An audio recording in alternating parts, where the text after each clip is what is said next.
Hello. Greetings. Good day. We return. Let's go gambling! Aw, dang it. Thank you, Roguish Lloyd. Aw, dang it. We return to gambling. No, we return to Scarlet Hollow.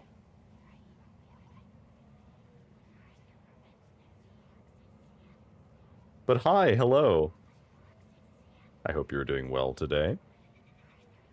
We return to Scarlet Hollow, where we're about to deal with some ghosts, potentially. At least one in the library. So, last time, we managed to narrowly avoid losing children in a mine collapse. However, we did have a child get scarred. So, not great, but I suppose that's better than dying. And I think she would have felt a lot worse if the other people had died and she hadn't been able to do anything about it. So, I'm sure that she'll learn to live without her foot, but I think that she'd be a lot more upset given the alternative. So, let's begin. Your thoughts jump to the ghost books you've read over the years. So often the ghosts in stories are metaphors for something else. Are real ghosts metaphors too? I guess that's a good question. So normally I would say yes, probably, because I'm not one who's a big believer in ghosts, but I feel like if there was such a thing, it's like a part of someone, which means inherently it's only going to be like a facet of their personality. And so, you know, that could potentially be a metaphor. So like if someone's anger is the only thing that's left over, or like if someone's fear is left over. But I don't know. I'm not sure. Let's enter the library, shall we? Just as its exterior was intimidating in the setting sun, the inside of the library is dark, its shadows deep and foreboding. The meet and greet with the mayor ended quite some time ago, and the throngs of visitors took whatever joy was in this place with them as they left. Hey Oscar, are you back yet? Oh, hello Gretchen. Shh, you can't yell in the library, it's against the rules. I mean, there's nobody here though. It's after hours. Rules only apply before 5 p.m. Now it's our domain. That's true. Hey, you're just in time. Rosalina's situated in the back room.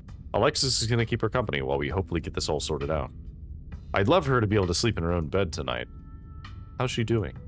She's not quite as chipper as she was when she was on stronger meds, but she's still doing surprisingly well.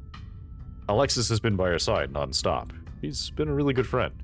Rosie and I are both lucky to have her right now. Well, I'm glad she's back home at least. We'll be able to get her back into her real home in no time. I've come fully loaded. Got my EMF reader, temperature gauge, spirit box, infrared camera, UV lights, video cameras, salt flashlights for everybody in case the ghost messes with the electricity, parabolic microphone, Sharpies and paper for automatic writing, matches and candles for rituals. Someone has played at least a little bit of ghost games. Definitely feels like something that you'd see in oh god, Phasmophobia. Wow. I was thinking of some kind of paranormal thing. I was like, no, it's Phasmophobia. That's what it was. Lizard. Okay. Oh, and a Ouija board. I know they're toys, but you never know what might come in handy. So my family had a Ouija board when I was a kid, by the way.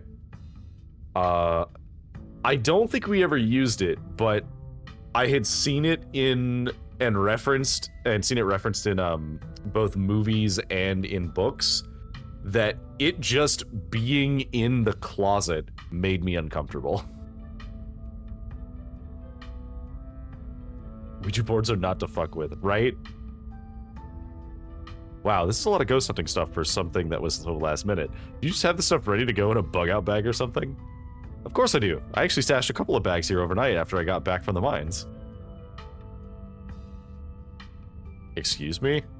I wasn't about to carry everything around all day. This way we can go in light and pop out to grab more stuff once things start getting spooky. I may never have found any compelling evidence of ghosts, but that's not for lack of trying. And after last night, I'm more than ready to try again. Avery! Hey, hope I'm not too late. Have I missed any creepy paranormal stuff? Avery, glad you could make it. The more pair of hands we have, the more equipment we can carry. Sure thing. As always, happy to offer a hand or two. I hope you aren't taking this as seriously as everybody else. I need someone else to be rational with. Whoa, is that an EMF reader? I've never seen one in person. Look at all this stuff. Avery immediately identifies the EMF reader. That's amazing. EMF is electromagnetic frequency, by the way, in case anybody doesn't know what that is. Avery is fine. I can understand. They definitely have style. Like, I cannot deny, like, they have the drip. Cause like, top to bottom, like, this is definitely a look. I kind of want this coat. Like, this coat is really nice. Androgynous to the max. Hell yeah. Also, Luigi boards, Labelle. You almost got possessed? Dare I ask? Spirit box, parabolic microphone? Y'all really covered your faces. Oh no. Hey, I'm as rational as they come. I'm just not ready to rule out weird paranormal stuff. When people tell me they saw a ghost, who am I to say they didn't? I mean, y'all apparently saw some really unexplainable stuff on Monday, and that mine only collapsing again after 100 years while y'all were in there? I'm just saying, anything seems possible right now. We opened the spiritual door and didn't close it properly. Well, something tells me that was a bad idea. Alright, so I'm just saying anything's possible right now. There's something back there. I can feel it. Really? This is so exciting, I can't wait to finally see a ghost. Yeah, exciting's a word. As someone here for the thrill of being terrified, it's the word I'm here for. We'll see how you feel about that once things get started. And Zane's here too. Hi, Zane. Lizard. Hi, Senri. Yo, don't rush off ghost busting without Zane. No way was I gonna forget your promise, Stella. Zane, glad you could make it. I was confronted with my own mortality for the first time yesterday. I'm desperate for answers about the afterlife to ease my troubled mind. Now let's go mess with some ghosts. I hope my house is big enough for 6 ghost hunters at once. If this is everyone, we can go ahead and... That's everyone. Wait, what about Tabby? What about her? She's not here. Let's just get started. I guess she can catch up to us once she gets here. Well, if y'all are itching to get started, it's through the back. Follow me. Oh, I think I did invite Tabitha. Whether or not she decides to come is up to her. Gretchen butt spotted. Behold. Oh, Gretchen. Beautiful from every angle. Looks like the sun has almost set. This is when stuff usually starts to kick off. I haven't been back inside for about a week, so I have no idea what to expect.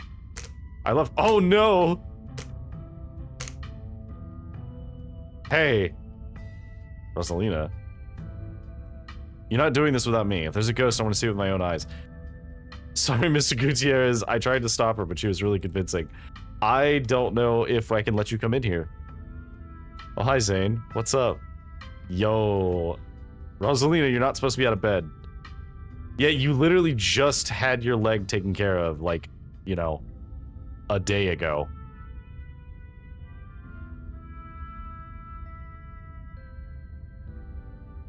You know what? I'm gonna let Oscar handle this. I've done enough resting. It's not like hobbling around in the library is any different than hobbling around our house. I miss being there. I miss feeling home. You shouldn't be hobbling around at all. Just take it easy until you're more healed. I've got to learn to walk around eventually. Might as well start while I'm still on pain meds. And our house is 1 story. It's not like I'm climbing Everest. The answer's no. You need to rest. As if. I can't get any rest in that crappy little back room. I want our house back. I'm coming with you. Crappy? Since when do you use language like that? And we have this taken care of. Nearly half the town is here to help. What are you gonna do, old man? You can't stop me. I'm injured, remember? I'm not that old. You better turn around or I'll ground you.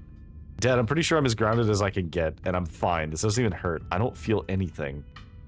That's because you're on painkillers. It doesn't mean that... Rosalina ignores him, grimacing, but confident she hobbles forward on her crutches. Oscar says and does nothing to stop her. Okay. We'll cross over the threshold and enter Oscar's living room. Family photos line the walls, and stacks of books sit comfortably on wooden furniture. There's that feeling again, like the mines, like the door to the clinic. A dusty, suffocating, dizzying feeling. Something is in this house, though whether it's a ghost or something worse, you cannot know. You can imagine long winter nights reading by the fireplace without a care in the world. Okay, looks pretty normal for now. I don't remember that picture being on the floor, but that could be non-supernatural. None of my equipment is picking up anything around the picture. But I'll set up a camera in case it falls again. Could be important evidence. You might want to save your cameras for Rosalina's room. That's where I've seen the ghost manifest. It's just down the hall. Oscar and Kanika startle as the door swings open. The gang's all here. Go ghost hunting with the maximum number of participants. Hold it. You're not taking my cousin along on any more of your little hijinks without me. Tabby! I can't believe you had the audacity to give me the slip earlier. Look, I'm sorry you were taking a long time getting your tea. After I explicitly asked you not to. At least you did me the courtesy of letting me know exactly where you'd be tonight, so I didn't have to waste my time looking for you. Great. She made it. Wow, you really brought the whole gang together today. Oh, look at Gretchen. Beautiful.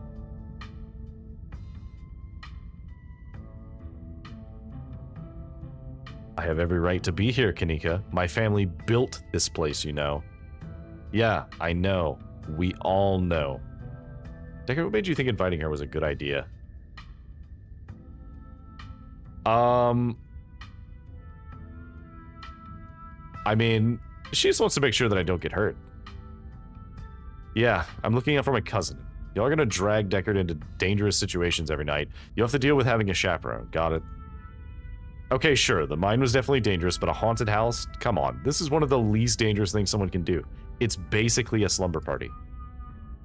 I don't know, Kanika. I usually don't see much action out in the woods.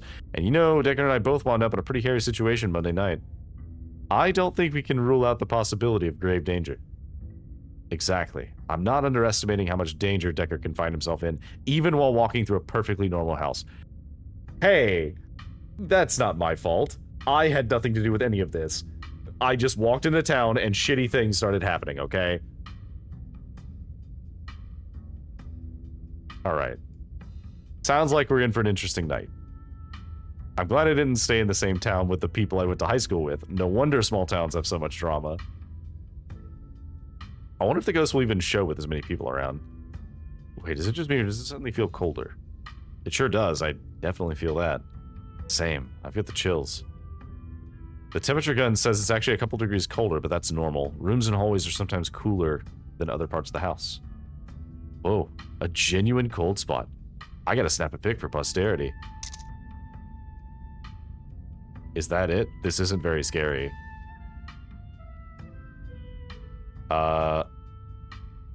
Rosalina, if the ghost mostly manifests in your room, shouldn't you have seen it?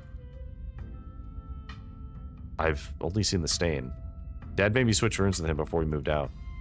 I wasn't about to let my daughter sleep in a haunted bedroom. I spent most of my nights on the couch before we set up shop in the library. Even if there's something back there, I'm not afraid of it. I'm mad at it. Y'all are so brave. I'd be terrified sleeping somewhere that might have a ghost. Alright, gang. We'll cover more ground if we split up and search for clues. Let's see.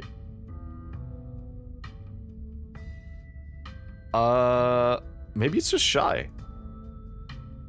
It's possible that it doesn't like crowds. It's only ever shown itself while I was alone. You're welcome then. We busted it by showing up. I can't believe you're so weak that you were driven out of your house by a ghost that's too afraid to show itself. Dad, you said it usually comes out at night, right? I guess that means it still has time to show up. I thought you weren't convinced any of this is real, Rosalina. If my dad believes in it this much, I'm going to keep an open mind. God, what if it is all just in my head? I'm sure I'd be more of a relief or an embarrassment. I don't know, this cold spot is pretty solid evidence, though I won't be satisfied until we see a full-bodied apparition. Hey, Oscar.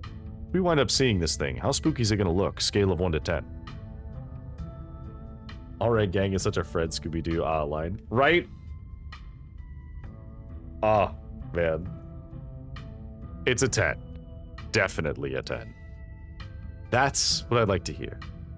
Maybe we should all wander off on our own or split up into smaller groups. Could raise our chances of seeing it. Well, if that's the case, I call dibs on Deckard. In your dreams, Stella. Deckard is sticking with me. We'll search the least dangerous room, like a bathroom or a closet.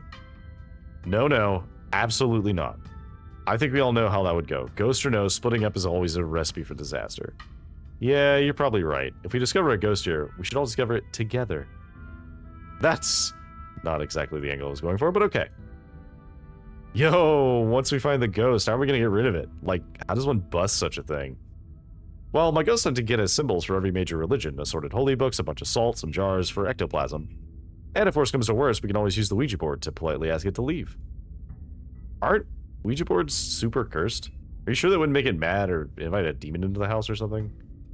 Ouija boards are toys. The only power they have is scaring kids at slumber parties. That sounds like fun. Might as well try it, right? What's the worst that could happen? We make the ghost mad and it gives us more evidence? Sounds like a win-win. I think I'd rather not take the chance. One ghost is enough to deal with. I don't much like the thought of opening a door for something worse.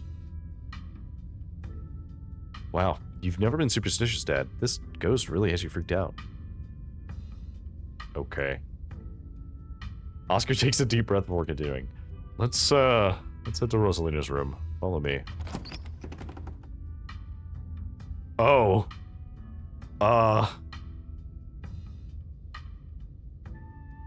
This is where I've seen it. It appears on top of the stain.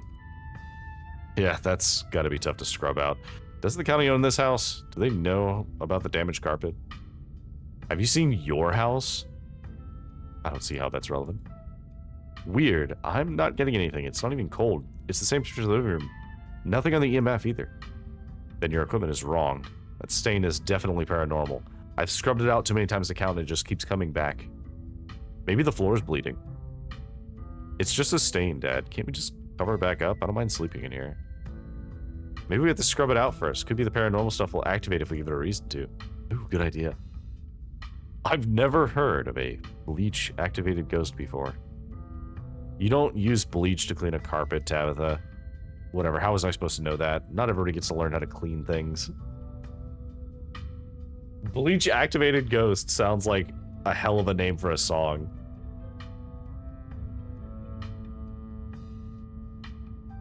Can we appreciate the Many Boys poster on the wall over here?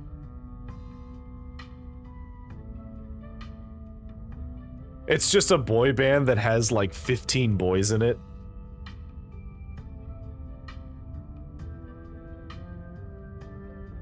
Amazing. Y'all are offering free carpet cleaning. Be my guest. The stain is an attempt at expression. There are no words, no decipherable patterns, but you can still feel it. A cry for help from something that has lost its voice. Something is crying out for help. Huh. You might be onto something. I wonder if the blood spells something out on the floor underneath. Have you tried tearing up the carpet? In a house owned by the government? No, I'm not messing with their carpets. I'd rather scrub ghost blood out of it every day than have the government take me to court for destroying their property. Don't worry, I'm sure they'll just take you to court for neglect instead. Did it not occur to you that there could be a leaky pipe under the floor? I hate to agree with Tabitha on anything, but some kind of structural damage does seem likely. Tearing up the carpet doesn't seem like such a bad idea. Only one way to be sure. Stella excitedly starts tugging at the corner of the carpet.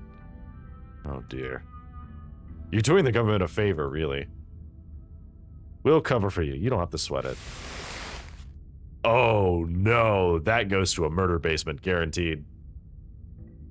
Stella pulls back the carpet, revealing a hatch, the floor around it stained and reddish brown. What if there isn't a ghost after all? What if Somebody lives down there. You say murder basement too. I do. I do say murder basement. I don't know where I got it from. I think it must have been whenever I was watching Many a True Nerd a long time ago. Because I think he refers to something as a murder basement a couple of times. Okay, maybe I don't want to sleep in here. So we're going down there, right? Of course we are. This is even better than finding a message. If not murder, why basement? So true. But there's no basement in this house. At least we weren't told about a basement. Can we appreciate Tabitha's face? Like, everyone else is looking kind of the way they were. Tabitha's just like, for the first time, wide-eyed, like, that's not supposed to be there.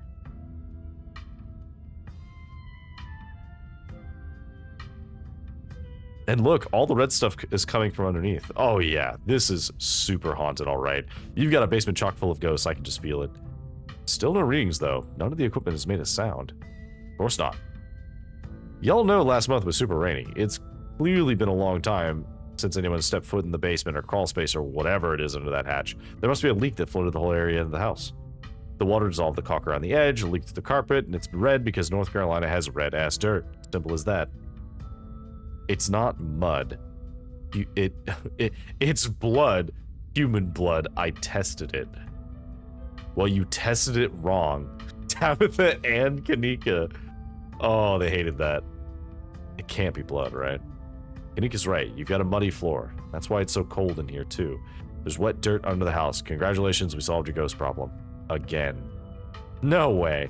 There's an old hatch in the floor that someone tried to seal up. We're not leaving until we know what's down there. I'm with Stella. This is my room, and I need to know what's down there. Have you considered that they may have tried sealing it up because it's unsafe? Uh-oh. Do you think the flooding could have made the house unstable? I'm all in on ghost hunting, but I don't know if I could crawl into another dangerous crevice. That's fair. I'm going for it. Oh, didn't like that. You come to in Oscar's living room. You can't tell what time it is, and your friends are nowhere in sight. At least physically, this is Oscar's living room. Spiritually and mentally, you've been ripped away to some other place. The building feels colder. There's something about the air that feels wrong. It's stale, with an undercurrent of mold and earth. Makes you feel claustrophobic, as though you're in a coffin, each breath depleting what little oxygen is left. There's a murder basement in a thrift mall in the city I live in. Horrifying. Also, the picture's gone. The picture that we put up, that we put back up here is gone. It's the only thing that changed in this room.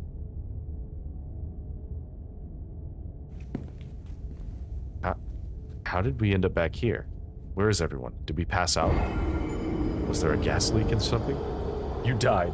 Accurate. We may have died.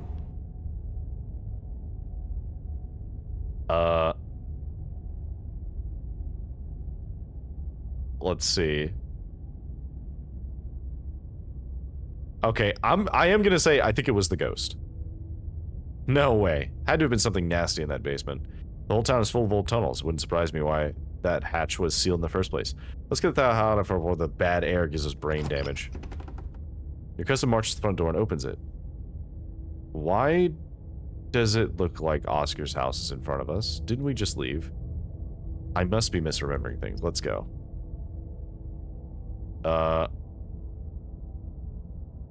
No, you're right. That door definitely shouldn't be there. Clearly. Whatever was in that basement is messing with our heads. We just left Oscar's house. The library has to be on the other side of that door. The two of you cross the hallway and open the door. Oh, no. Something isn't right. It feels like late summer afternoon. The air is warm and wet, and the scent of flowers drifts on the breeze. Tabitha? I think we're tripping balls. This...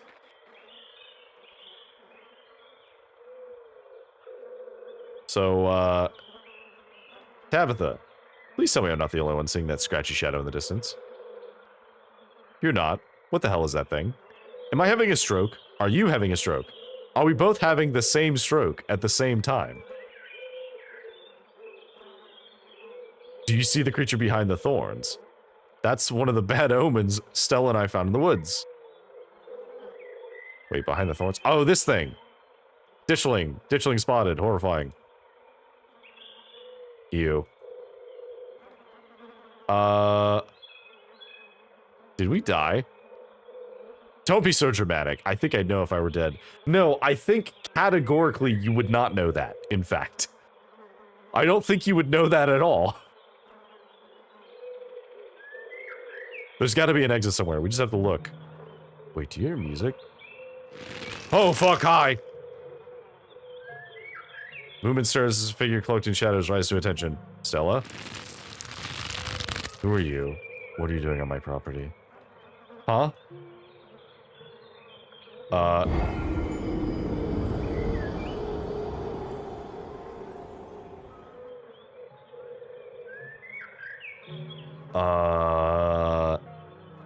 Eddie, it's Charlie. What? Did you say Eddie? No one's called me that in a long time. It's Edwardine now. I'm not a child anymore. Edwardine. Eddie, you've got to be kidding me. This isn't Stella. This is the lover. What are you talking about?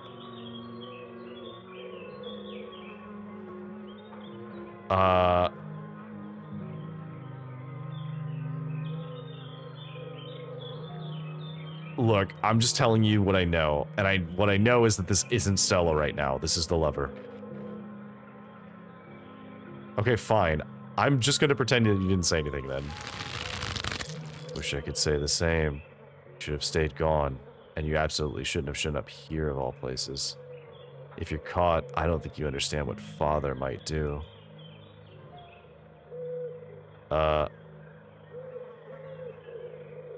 Oh, crud, I think I missed a line. No. I'm not scared of father. Come with me, Eddie. Haven't you always wanted to see the coast? Now's your chance. We can just leave. Yeah, you two rehearse this. I can't. It's not that easy for me. My brothers were sent to Normandy, and now I'm the only Scarlet left besides father. I have responsibilities, Charlie. So we have an ad that's about to play.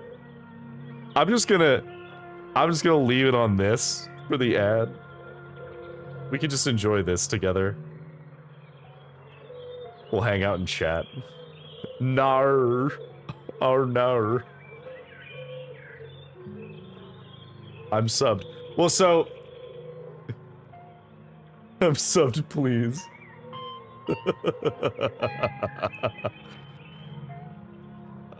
Is this better? Is this preferable?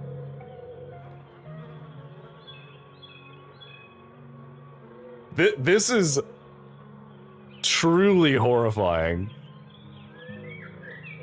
Oh, I said I would. Hang on. Let me...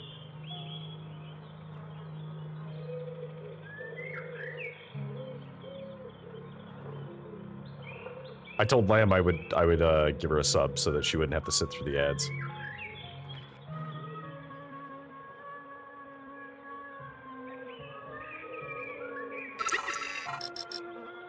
I like how it alerts me that I gifted someone a sub.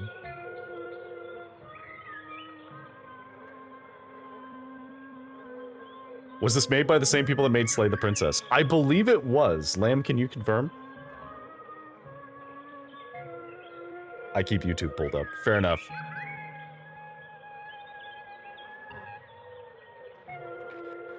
Oh, the creepy, like,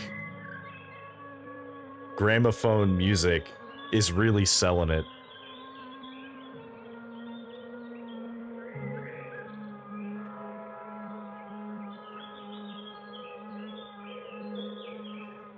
I do like when games do this with the art. Because I think it's a good way of making a game unsettling is to have the art be like very consistent throughout and then have a moment like this where everything is just wrong. I was able to tell by the damn save screen. Well, so this save screen is actually, it's a RenPy thing. Because there's a ton of games that use this same engine for visual novels.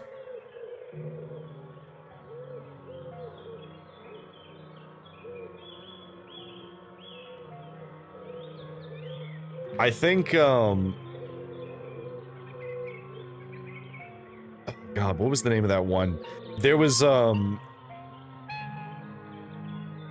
can't even remember enough about it to be able to say anything, but there was another visual novel I played a while ago that had the same exact style, where you had all these slots, and it uses the same, like, layout for the UI.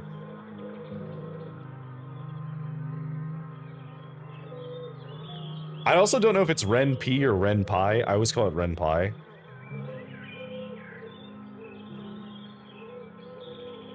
If they have John Magnus archives on this, I will lose it. Fair. Very fair.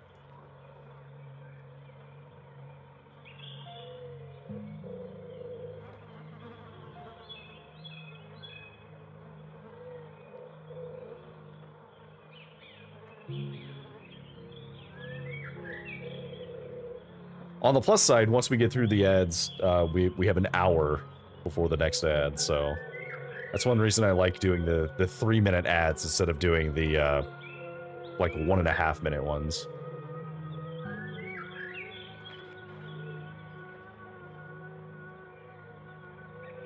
And we won't necessarily pause for all of the ads, but this one seemed important to pause for.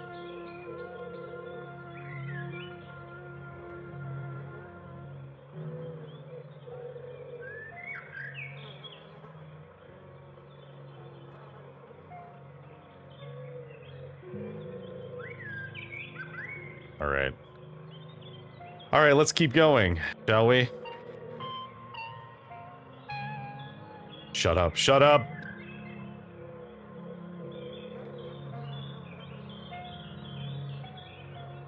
Screw your family. Screw my family. Why are we letting the choices made by our fathers destroy our lives too? I think it's also the way the scenery is drawn. Yeah, it's very, it reminds me of something else. Oh, it reminds me of Flowey from Undertale.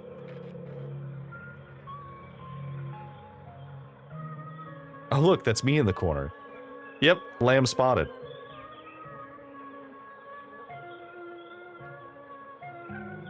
Tabitha stares at you, speechless. You should just get out of town while you still can.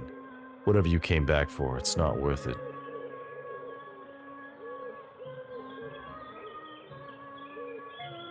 You're right. What I came back for isn't worth it. But you are.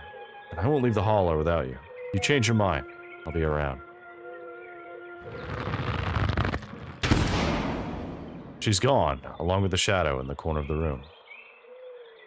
Come on, we must have taken the wrong door out of the annex. We're getting out of here before anything else happens.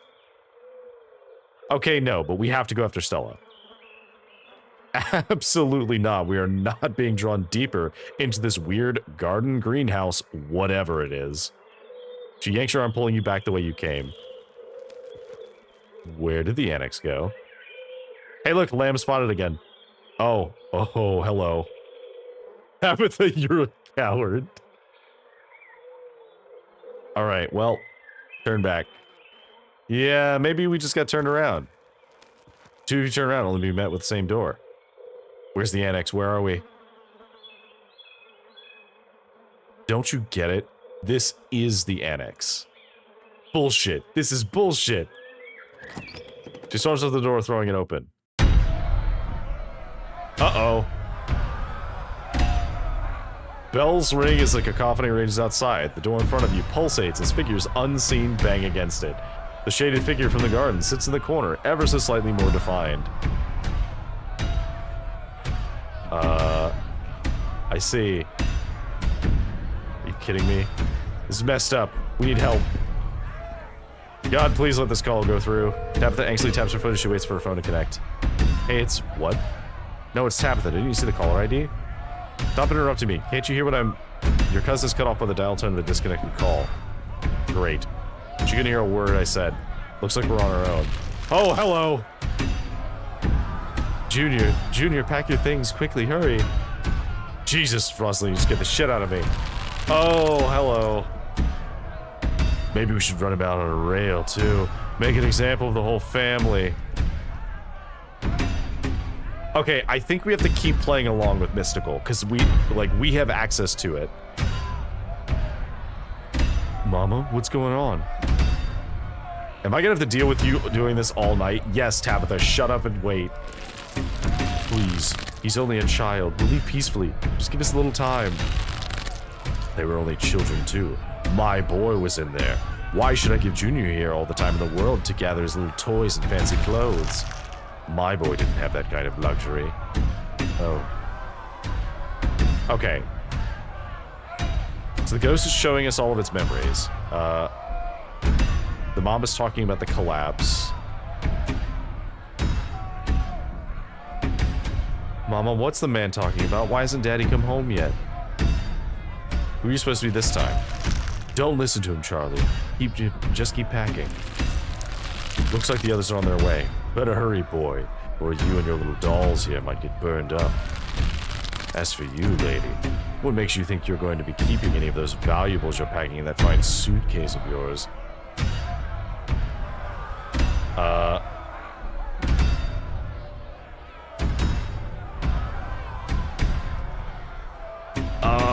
Do we keep playing along, or do we confront the ghost?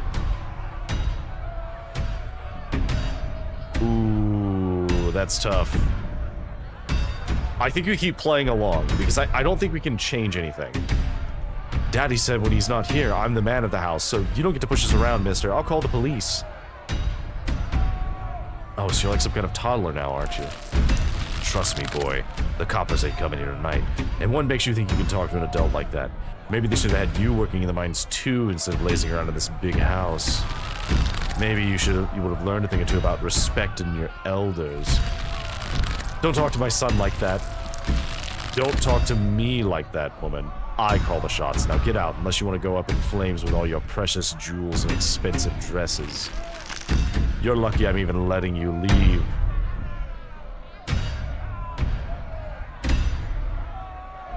It wants revenge on your family. That's why we aren't possessed. But I don't want to go. I haven't packed all my puppets. I haven't said goodbye to Eddie. I don't want to leave. Oh, I don't trust a child who has puppets. Anyone who has, like, having one puppet, maybe two puppets, okay. When you start getting into referring to your puppets, like, we are now clearly in horror territory. It's a metaphor for the strings of fate. Yeah, maybe, but that's not less terrifying. Can't you clue me in at all? Please just write character for a second and tell me what the hell all this is. It's okay, Charlie. You can make new ones, even better than these. It's good for him. Shouldn't be playing with dolls anyway. Now you're gonna have to earn your keep just like the rest of us, boy. No more big inheritance for you. The mother and the mob are whisked away, leaving you and Tabitha in the empty room.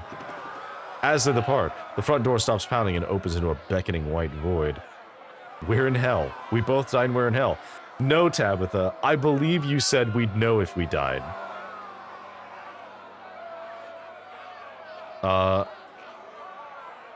Are we supposed to be Charlie? Is Charlie the ghost? Your guess is as good as mine. Who'd you try and call? Friend of the family. Not that it matters, though. The call didn't go through, so we're on our own. There's so many ditchlings. Yeah, there are. Those things are horrible. No wonder you were too scared to come back to the estate on Monday. Okay, so there's 1, 2, 3, 4, 5 ditchlings. I count 5. Also, can we just appreciate the, like, Rorschach test style fucking wallpaper that makes it seem like there's a face in the wallpaper?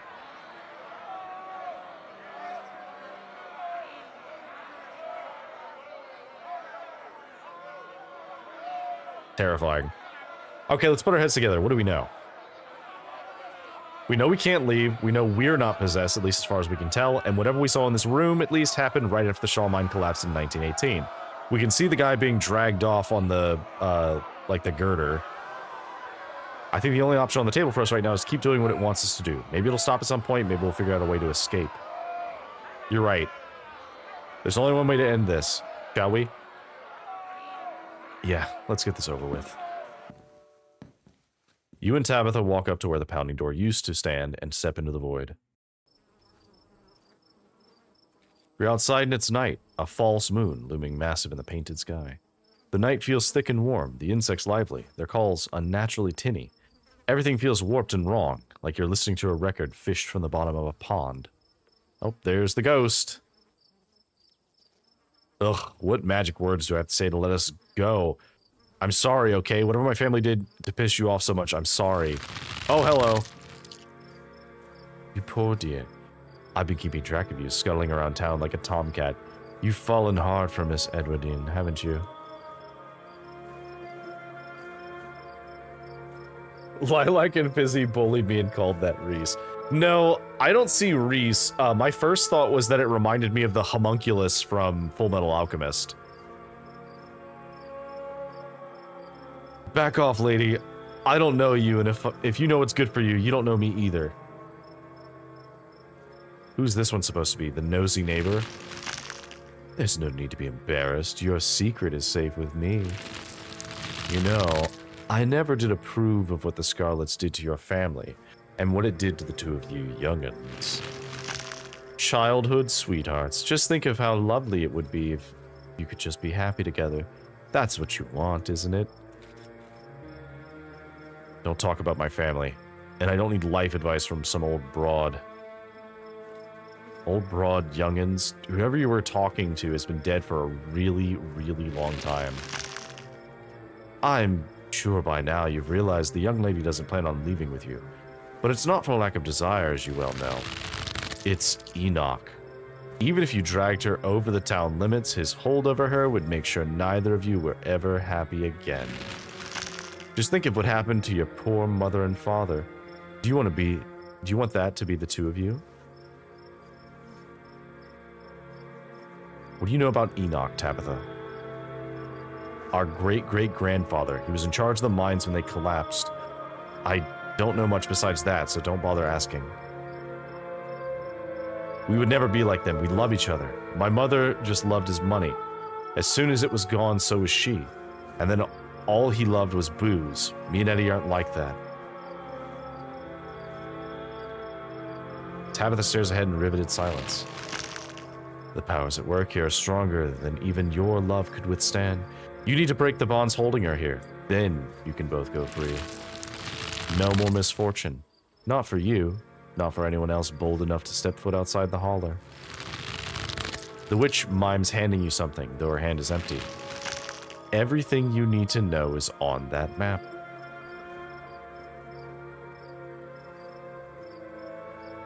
The symbolism of the room can be helpful. The thing is, I don't want to use these because I want to keep following along. I don't understand. Is this a map and some kind of poem? That's where you'll find them. You need her there. And be careful. Good luck to the both of you. I hope you get your happiness. And then she's gone. Tabitha sighs. Okay. Let's find the way out, unless you have any ideas. I don't think there's anything else we can do until we get to the end. Or until we die. Whichever. Before the two of you can leave, a smell hits you. Sweating, suffocated flesh with a tinge of saccharine and stomach-churning scent of decay. Oh, hey. Wayne. How very Deadpool of you. There you are. I would have found you sooner, but the resident clearly doesn't want me here. It doesn't seem to have the same issue with these miserable little parasites. Stomping on a ditchling. Oh, yeah, I was wondering if you had a crushed skull. Bottom feeders. Always manage to slip through the cracks, don't they? Tabitha must be having a time seeing him here. Let's just talk.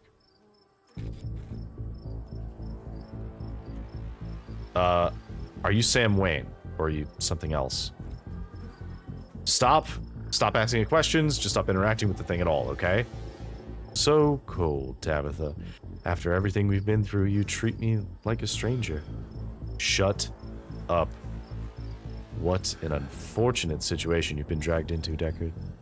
I don't think that girl is any good for you, Stella. Was that her name? She seems she's skilled at finding trouble. Maybe I should pay her a visit soon. If she makes it out of here alive. Tabitha bolts for the underbrush, desperately pulling you along. Stella. Oh, hang on, let's save. Okay.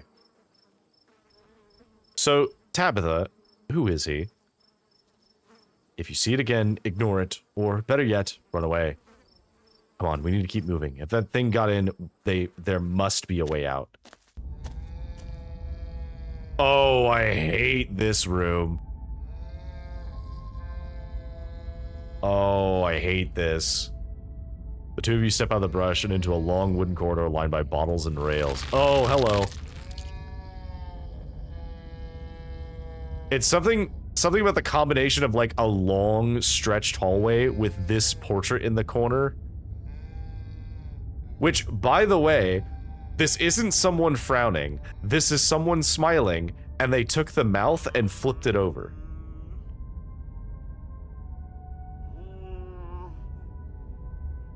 A figure rises to attention, blocking your way. I'm afraid he doesn't have long. If there's anything you need to say to him, I'd say it now.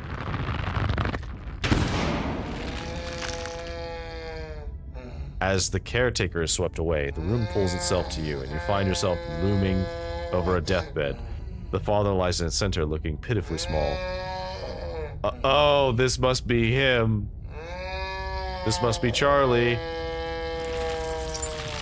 Sorry, boy. Sorry I let my troubles drive your mama away. And sorry those troubles mean I'm leaving you all alone now. I don't like the groaning. Yeah, me neither.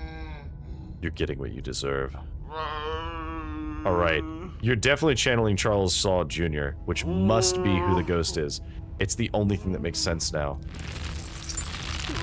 Damn it, Junior. How many times do I have to tell you? I tried to stop it from happening, but that damn snake Enoch went behind my back.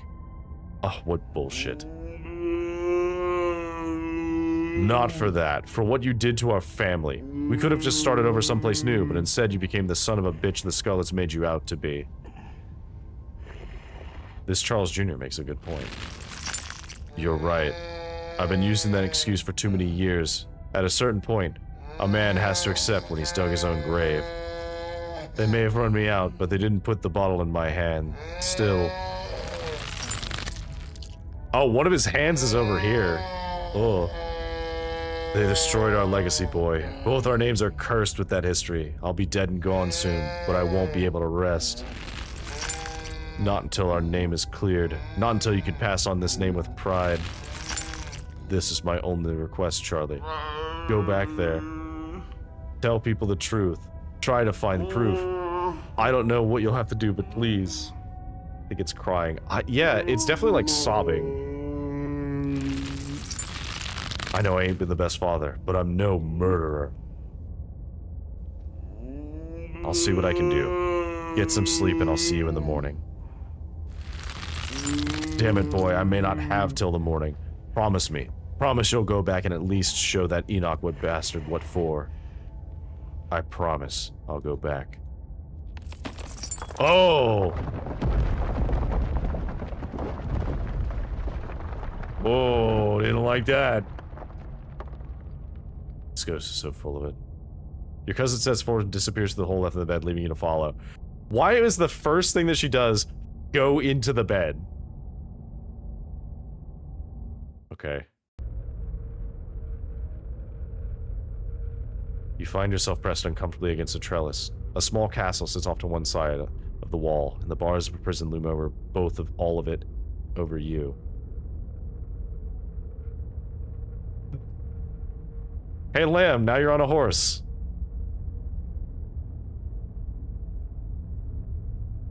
Ugh. Climbing up the trellis again.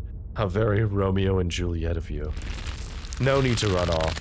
I won't tell the old man.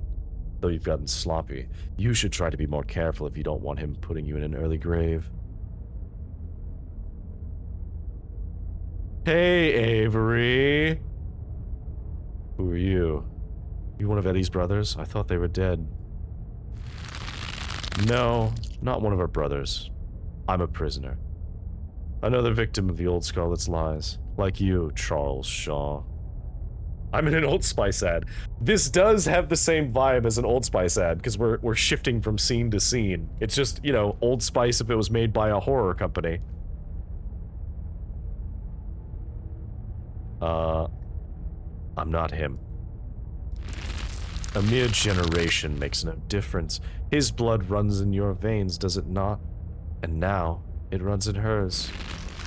Yes, it seems your little trysts bore fruit. And oh, will you ever be in trouble when the old man finds out? Tabitha's eyes go wide. How do you know that? Who are you? Shh. Let it talk. I think this might be important. You know, you don't have to keep dangling there. Come inside. You'll be able to hear me through the door just fine. Oh, no. Oh, this room is familiar. This is a room that's in the manor that is locked. There's a room in the manor that has a bunch of bolts on it. The world around you swirls, and you and Tabitha find yourselves pulled to the other side of the wall. A door bound by countless locks and chains pulsates before you. There's so many locks. I can't free you if that's what you're after. Stop talking, we might miss something. That's not what I invited you in for. I couldn't escape even with your help. I merely wanted to offer a warning. Leave town. Now. Absolutely not. I'm not leaving without her, especially if what you say is true. This guy has nobody to blame but himself. You hear that, Ghost? You were given every warning. You could have just left. You can't take her with you. It's not possible. You can always stay and die, but if I were you, I would use my healthy legs and run as far away from Scarlet Hollow as possible. I hear the beaches are nice.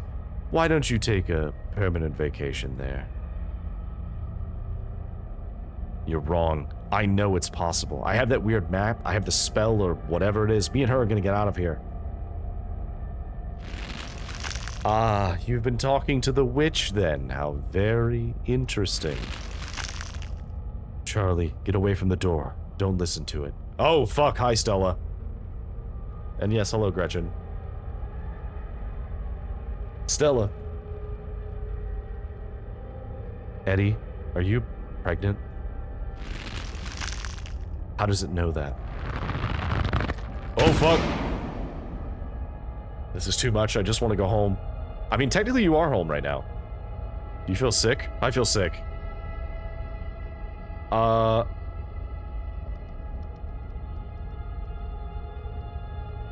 Do you know where in the estate we're supposed to be right now? If this is even a real place and not some sort of garbled mess of a metaphor and memory, it would probably be in the Forbidden Wing, at least going off of the location of the windows. It's been sealed off for at least a decade, though. There's no point thinking about it, okay? I don't want you getting any ideas and sneaking around and falling to your death through a hole in the floor. Come on, the quicker we get through this, the quicker we'll be out of this this ghost place, hopefully. So I think that we're descended from both the Scarlets and Charlie Shaw. You and Tabitha walk after Stella into the darkness. Oh. Hello. You and her cousin find yourself crouched under a large table. The lover stares through you as indecipherable murmurs and shuffling feet echo from the ends of the table. Ugh, I don't know why, but this feels so much worse than the last room. They're so lovely. Are you sure I can keep one? You must have worked very hard on them. Of course, it's a present. When you look at it, you can remember all the fun we've had. So now, you and Stella are both doing baby voices. Don't expect me to let you live this down if we get out of here. I'll try to keep it away from my brother so he doesn't smash it, though I wish I could make it move like you can. Oh, it's a marionette. And you can even do the voices. You know, you could probably make real money if you put on a show for people. That's the plan. I want to be a traveling performer. Why don't you come with me? We can go from town to town, putting on shows for other kids. Guess that didn't work out for him. A traveling show, and you'd want me there too. Oh, could we go to the towns along the beach? I've heard the Outer Banks are the most beautiful place in the world. Of course, we can go wherever you want. Thank you, Charlie. I've always wanted to see the ocean. Ooh. There. Are you done now, Charlie? Can we leave? Everything crashes to a thunderous black before you or Tabitha can get in another word. Stella creeps me out the most. I do think there's something about her movements and like her particular art that just is the worst of all of them. Oh, hello.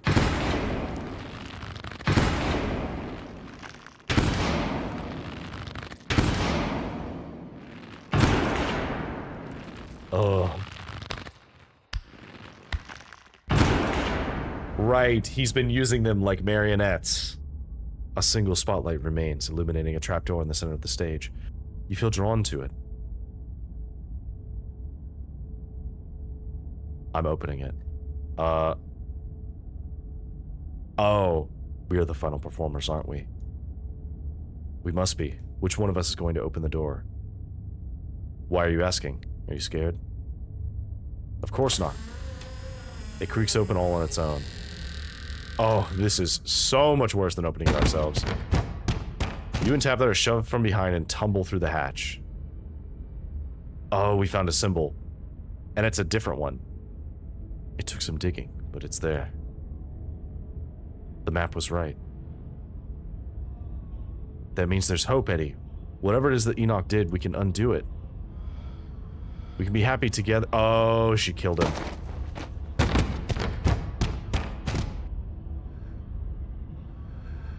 Eddie? Oh, no.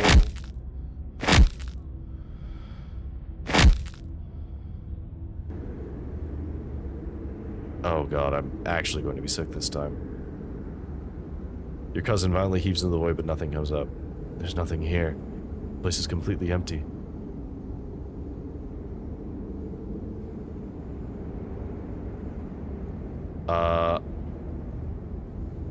That's why it's so fucked up. That's right, yeah. Who was Edwardine in relation to us? She was our great-grandmother.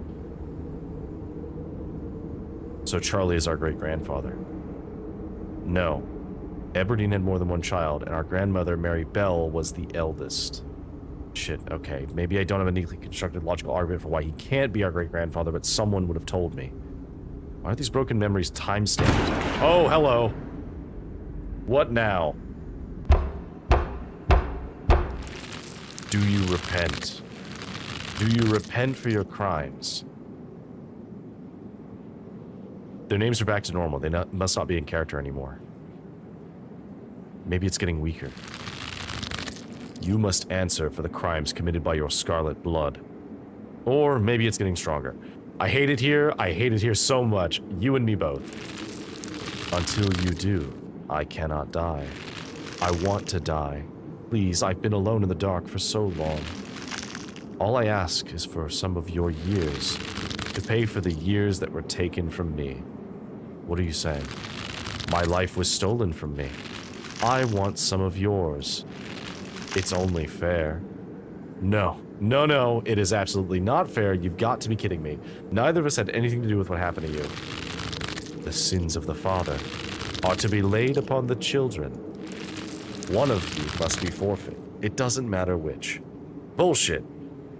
Booksmart, you're on trial here, aren't you? Advocate for yourself.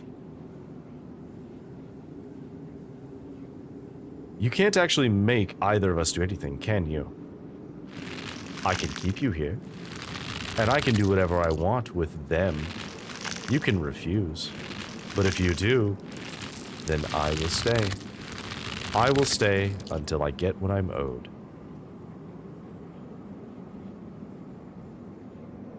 Advocate for yourself. Okay, so let's use the one that we specifically have because we're book smart and mystical.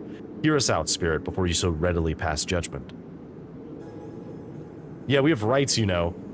I take it you have a plan, then? Your plea is met with silence, but silence isn't judgment. Keep talking. Okay, let's save.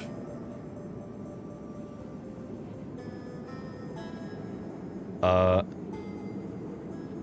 don't need it. Okay, so we can confront him about the potential that we might not be Scarlets. We could also be Shaw's. Side of things, do you want revenge or do you want justice? You don't need anything from us to move on. Whether you realize or not, nobody's keeping you here but you. We can't give you closure. You should show us here we're rife with overblown metaphor and exaggeration. How can you possibly pass judgment on us if you're no longer anchored in reality? Oh my god, there's so many things. You were told to leave repeatedly. You knew the risk and chose to stay anyway. Why should the sins of our forefathers be passed on to us? Were Charles Shaw's sins passed on to you?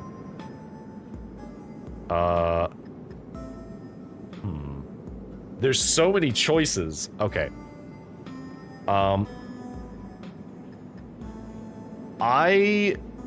So the first thing I think we should do is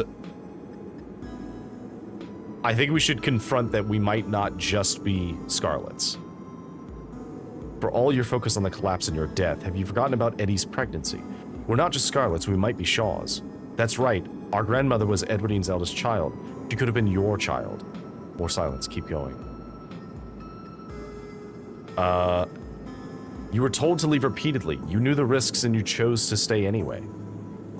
That's right, whatever happened to you was your fault. You should have listened when you had the chance. Not helpful, Tabitha. A fresh tension bubbles in the air. You're almost out of this.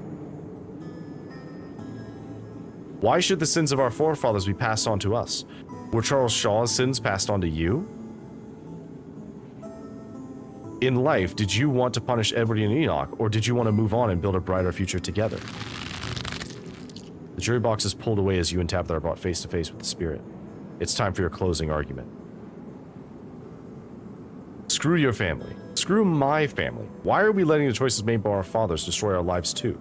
Don't become in death what you hated so much in life.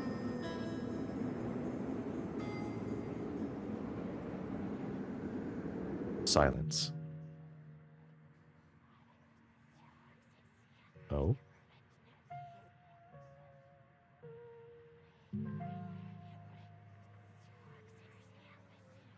Did we do it?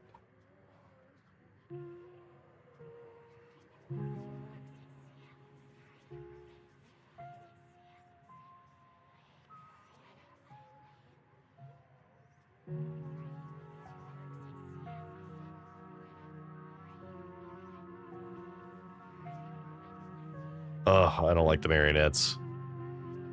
I don't like a lot of things in here, but I especially don't like the marionettes.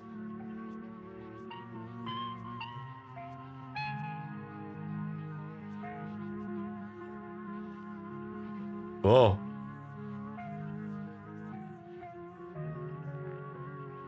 Oh.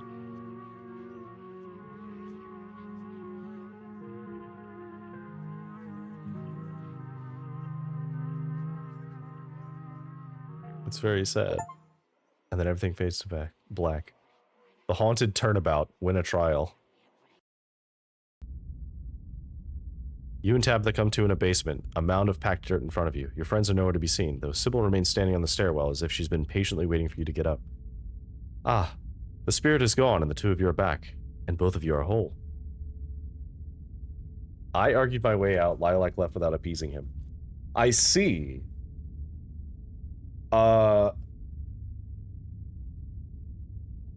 Interesting. I have to admit, that this is quite an unexpected outcome. Excellent work. I hope you don't mind, but I took advantage of the distraction to free everyone else. They're all outside. Take all the time you need to collect yourselves. I'll see you out there. Sybil heads up the stairs, leaving you and Tabitha alone in the basement. Huh. So that actually worked. I've gotta stop picking fights with you. Let's look at the shallow ground. Before you go, you decide to investigate the shallow ground in the middle of the room. Tabitha follows close behind you and watches as you dig. Charlie's mummified remains stare up at you, sad and broken at the bottom of the pit.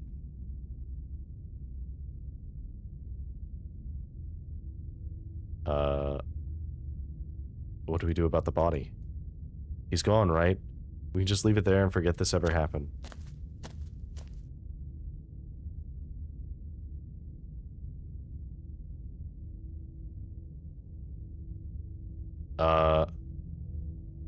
So it was a murder basement. Oh, you're totally right. It was, in fact, a murder basement.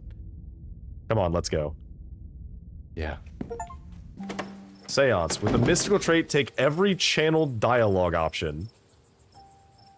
So we got a bonus achievement for using all of the mystical options. So cool. That means that whole thing was easier for us because we were mystical. You're outside. It's real this time. A cool autumn breeze blows small piles of dried leaves across the steps of the library. Finally, we're out of the funhouse. I'm gonna go wait by the car. The last thing I want to do after all of that is talk to people. Tabitha doesn't wait for you to respond, pushing past you and heading towards the car. I'm gonna peace out too. Back-to-back encounters with my own mortality. I've got a lot to ponder. See you, Rosalina. See you, Alexis. Zane walks down the road. How were we supposed to know it would be like that? Things have been strange around town, sweetie. Now is not the time to be poking around in the supernatural. I thought you learned that lesson yesterday. But magic isn't real. I mean, it's not supposed to be. God, that hurt. Everything is so sore. My bones weren't meant to bend like that. I'm gonna be hurting for a few days at least. Or Rosalina. I'll make sure to bring them both some tea later. I think I have just the thing.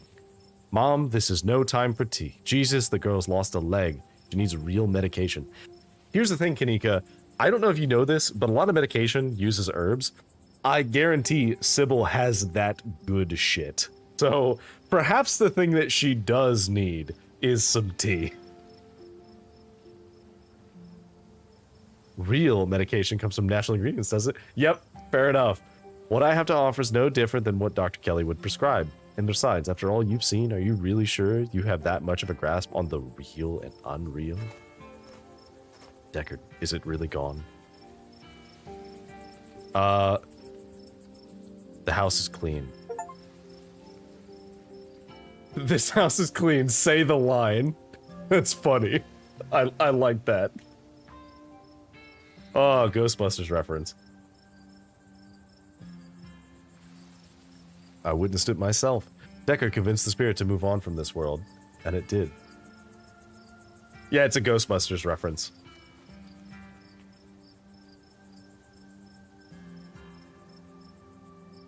That's amazing. Wow, I guess I owe you one. I don't know what to say. Thank you so much. I'll do my best to make it up to you. To think that ghosts are actually real. Stella's got to be over the moon right now. She does not look over the moon. She looks less than thrilled, in fact. Actually, wait, where is Stella? She's literally right in front of us. Oh, she's just standing there. By herself. I doesn't like her.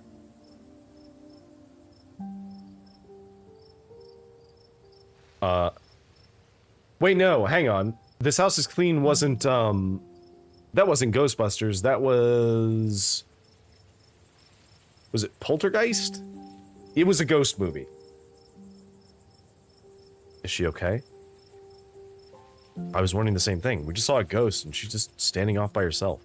Which, like, fair. That'd be a normal reaction for anyone else who'd just seen a ghost. But this is Stella we're talking about. I'm gonna go talk to Stella. Yeah, I'm gonna go check in on her. You walk over to Stella. Oh, hey, Deckard. I'm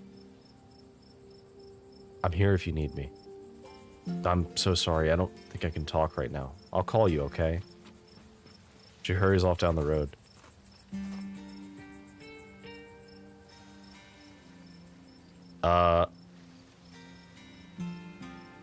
I think she took the brunt of things in there. No wonder she's having a hard time right now. Yeah, she was forced to be Edwardine, and also she did, like, basically kill Charlie in this case. Should we go after her? I think she just needs some time to herself. Stella's never been the kind to share her burdens, and I doubt that'll change just because somebody goes chasing after her. If anything, it'll just make her climb up even more. She's a strong girl. She'll be okay. I'm honestly surprised she and Zane are the only ones heading out right now. You've all been through something awful, and each and every one of you needs rest. Especially you, Kanika. We don't want that cold of yours to get any worse.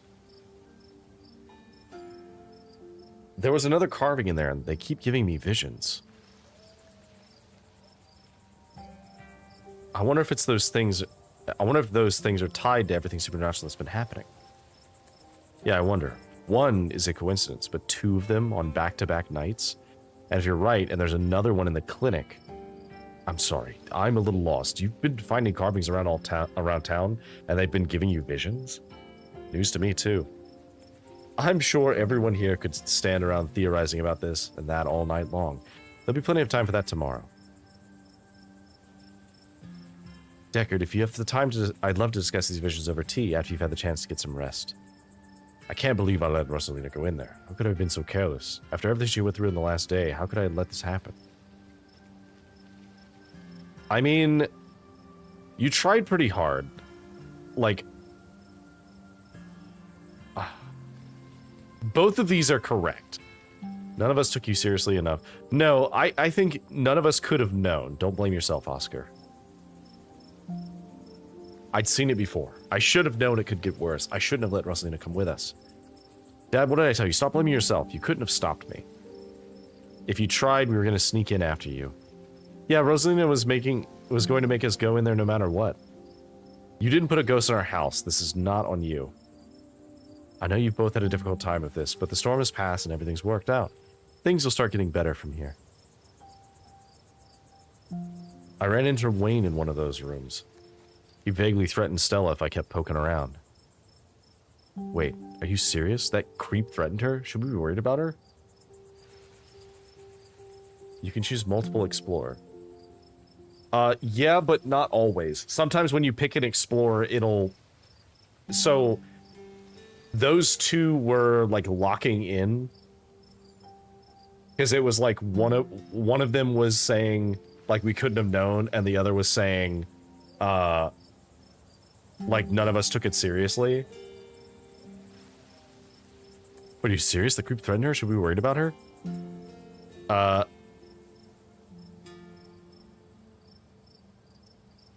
He also crushed a ditchling with his bare hands. It was pretty scary. That's just another reason we should keep our distance. Stella's smart. Hopefully she'll be okay. There's someone else in there. But that's my house. Rosalie and I live there. Did he say anything else to you?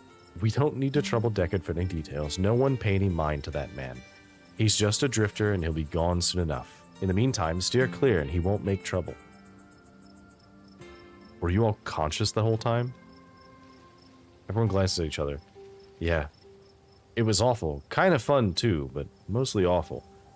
I'm pretty sure we remember everything, at least up until Sybil showed up and snapped us out of it. What was it like being puppeted? They all glanced away. It hurt. Why didn't I make the kids stay behind? I can't believe I let that happen to them. Dad, this might be the overwhelming pain and exhaustion talking, but shut up. I love you. You didn't do anything wrong, okay? I had no idea I was going to say, I had no idea what I was going to say until the words were already spilling out.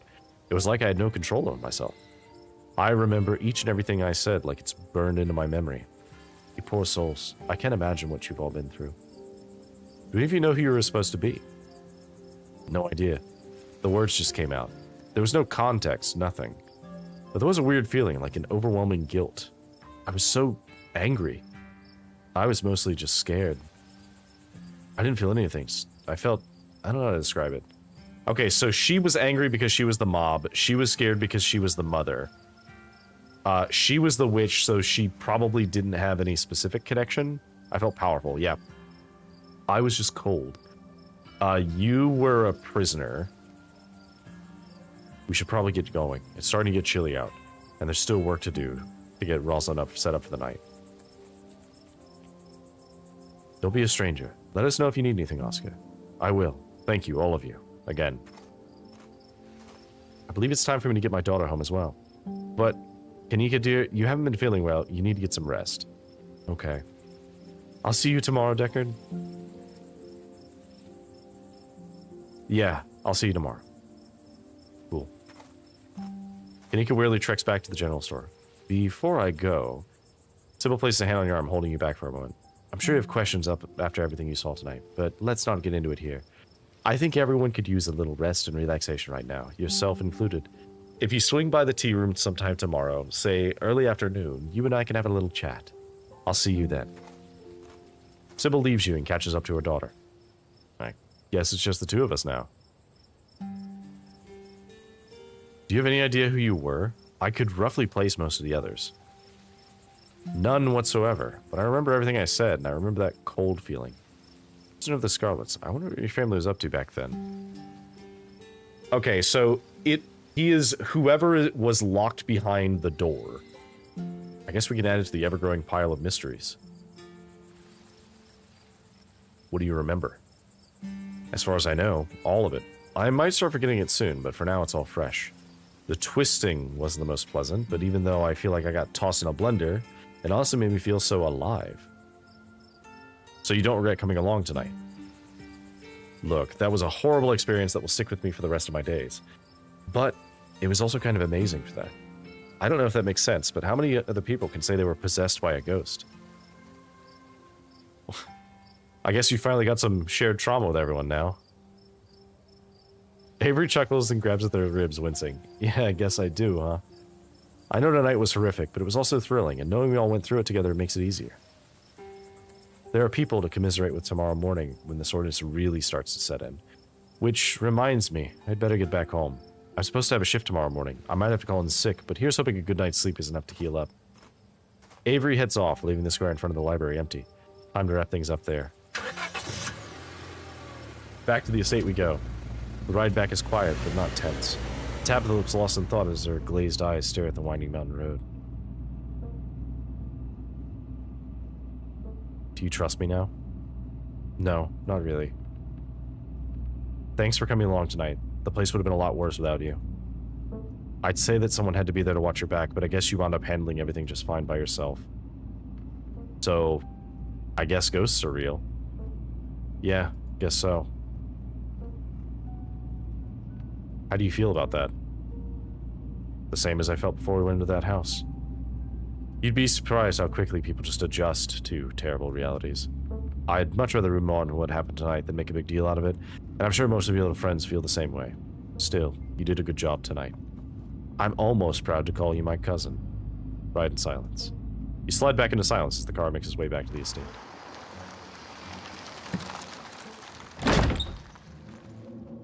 You're back inside. After the events of this evening, the howling winds and unsteady creaks of the estate almost feel like a warm welcome. Well, we're back. I still can't believe we all made it out in one piece. I want to talk about Wayne. Really talk. Here we go.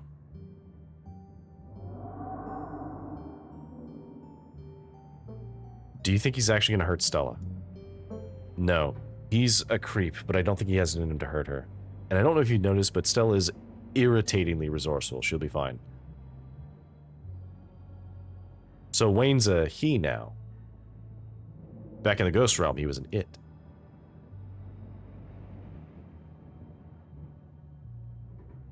Ugh, does it really matter? I was scared in there, and right now I'm exhausted. So I can barely think straight. Who cares if Wayne is a he or an it anyways? Either way, he's bad news, and you best steer clear. You really don't want me to talking to him. What does he know that you're afraid I'll find out? I just know him. Please trust me when I say he's bad news. Okay, Tabitha, this is not accusatory. I'm asking this as nicely as I can. Did you kill him? He's obviously not dead, so no. Also, thanks for accusing me of murder. Love that. So why is he following me? He's a creep stalking his ex's cousin.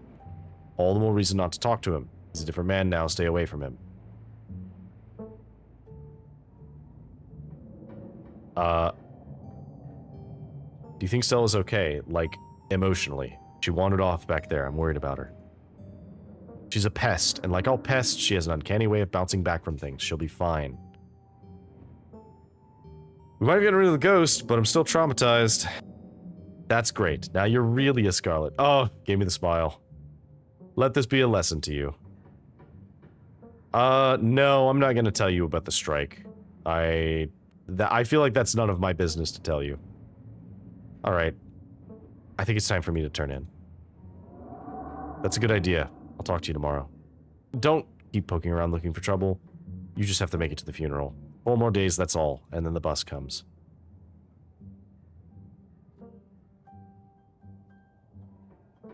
I'd like to stay in touch after all this is done. We'll see how the rest of the week goes. Anyway, night. See you tomorrow. Time to go to bed. You don't even notice yourself entering the guest room and falling into bed. Suddenly, you're just there, buried under your family's musty covers. Before your thoughts can drift away to nightmarish recollections of hours past, your phone buzzes on the nightstand. Lifeline. Get an important text at the end of episode 3. Hey, sorry I ran off earlier. Wound up in a really bad headspace. I care about you so much. Just need some time to get a handle on things. Oh, sorry.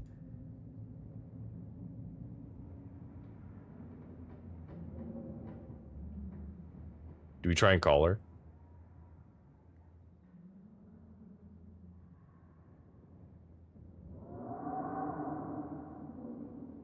Let's try and call her. You call Stella, we go straight to voicemail. Okay. Don't you want to date her? I mean, yeah. Okay. Take all the time you need. You put your phone back on the nightstand. It's Wednesday night. Nearly half a week has passed since you first arrived in town. And a little over half a week remains until the bus comes to take you home. The spirit of Charles Shaw Jr. has been put to rest, but disaster still looms over the town of Scarlet Hollow. Still, tonight was a good night. You fall asleep with a gentle, well-earned smile on your face. Episode 4 awaits. If you'd like to save before continuing, please do so now. So we finished with Booksmart and Mystical. Join the Discord. Follow on Blue Sky. Continue. Would you like to see a recap? No. You open your eyes. It's a new day. Last night seems so far away. You can almost pretend the horrors you witnessed in the annex were nothing but a nightmare, chased away by the harsh morning light. An involuntary shudder runs down your spine, but your thoughts are interrupted by the buzz of your phone on your nightstand. Hope you made it home okay. Haven't heard from Stella since last night. How about you? You check your messages. There's nothing from Stella. Let's text Stella.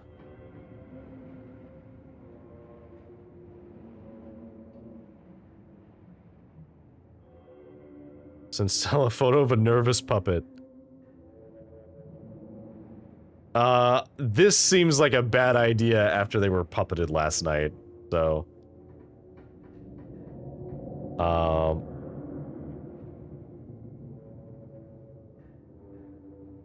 Hey, I'm kind of worried after you ran off last night. Text me as soon as you get the chance. You wait for a few silent minutes. Your message sits undelivered.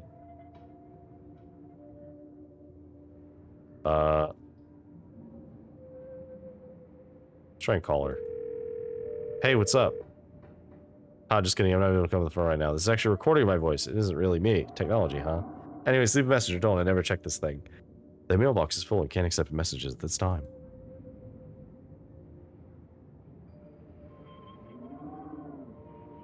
She messaged me last night. Seems like she has stuff on her mind that she needs to work through. Okay, good to know. I'm glad at least someone heard from her. But I'm still kind of worried. It's a little odd for her to just dip when everything's going on. I think we should look for her. Let's meet up in town, okay? Looks like you have your morning plans in order. Let's check the closet. Oh god, the doll moved!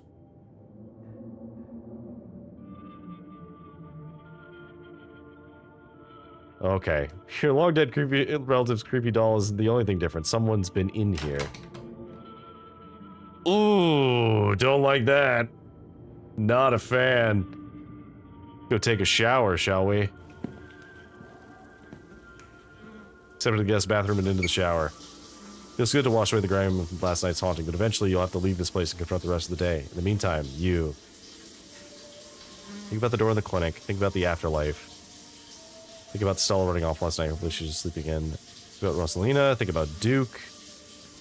Scrub feverishly. Think about Wayne. No, let's think about someone special. Okay, let's think about Stella, your intrepid cryptid hunting companion and everything the two of you have been through since you got to town. Hopefully she's okay. Hopefully she's okay and Kanika's just being overprotective. You're done here. You turn off the faucet and dry yourself off.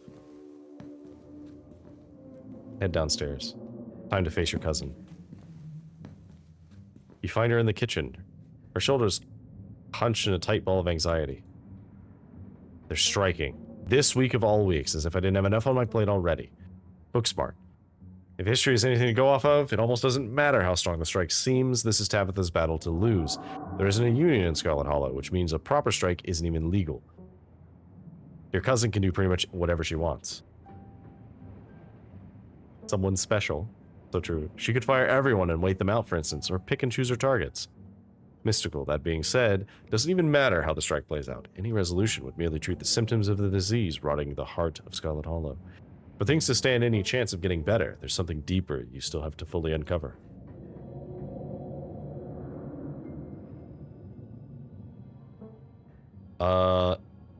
Let's talk about what happened last night.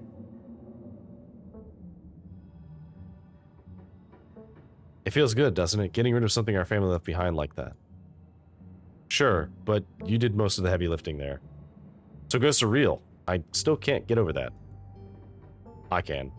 What does that actually change about anything? I still have a mind to run, and you still have a funeral to attend. I guess that's very pragmatic. Have you heard from Stella? I can't get a hold of her. No, but that's not exactly newsworthy. I'm sure she's just processing what happened last night. We weren't the only ones who were traumatized.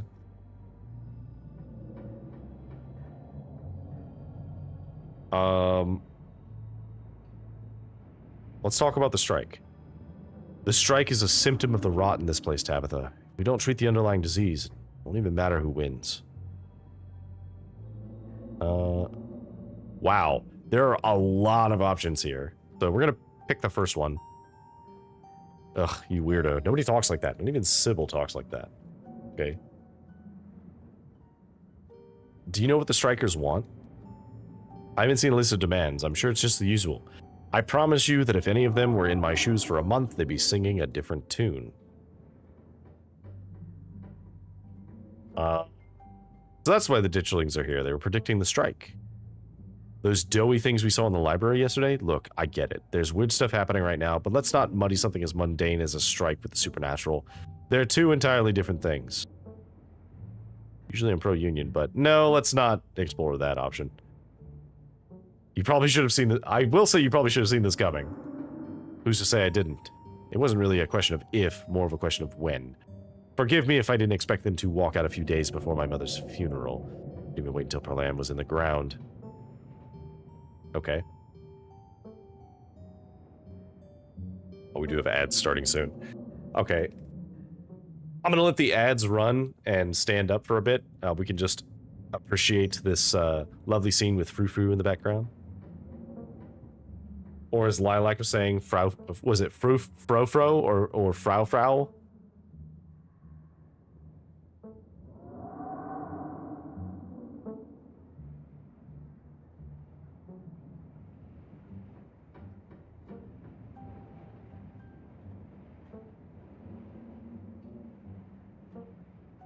I don't even know. Yeah, fair enough. Me neither. Oh, we got a, I forgot to show it on stream, but we forgot, or we got a new emote. Unfortunately, because it's animated, it's only usable by subscribers, but check it out. We got a new emote.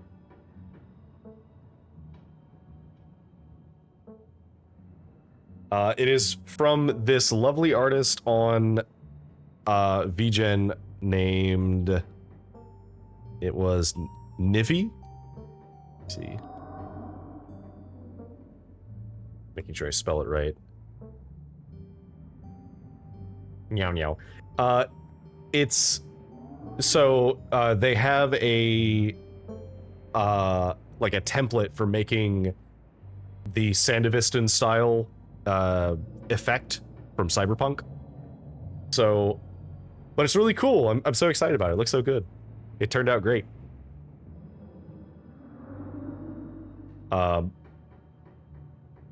I have something else that's also in the works, but I don't know when it's gonna actually be finished because the person's like working through their backlog of stuff. But I had wanted to get some new I wanted to get some like new stuff for the stream, like new stream assets. Mostly just like a waiting screen, so whenever we take a break, like not like now where I'm like talking to people, but like whenever I stand up and stretch my legs and like walk off for a bit, refill my water, stuff like that. Being able to just have that on screen instead of having like the game just sitting there. But the person is currently busy with requests.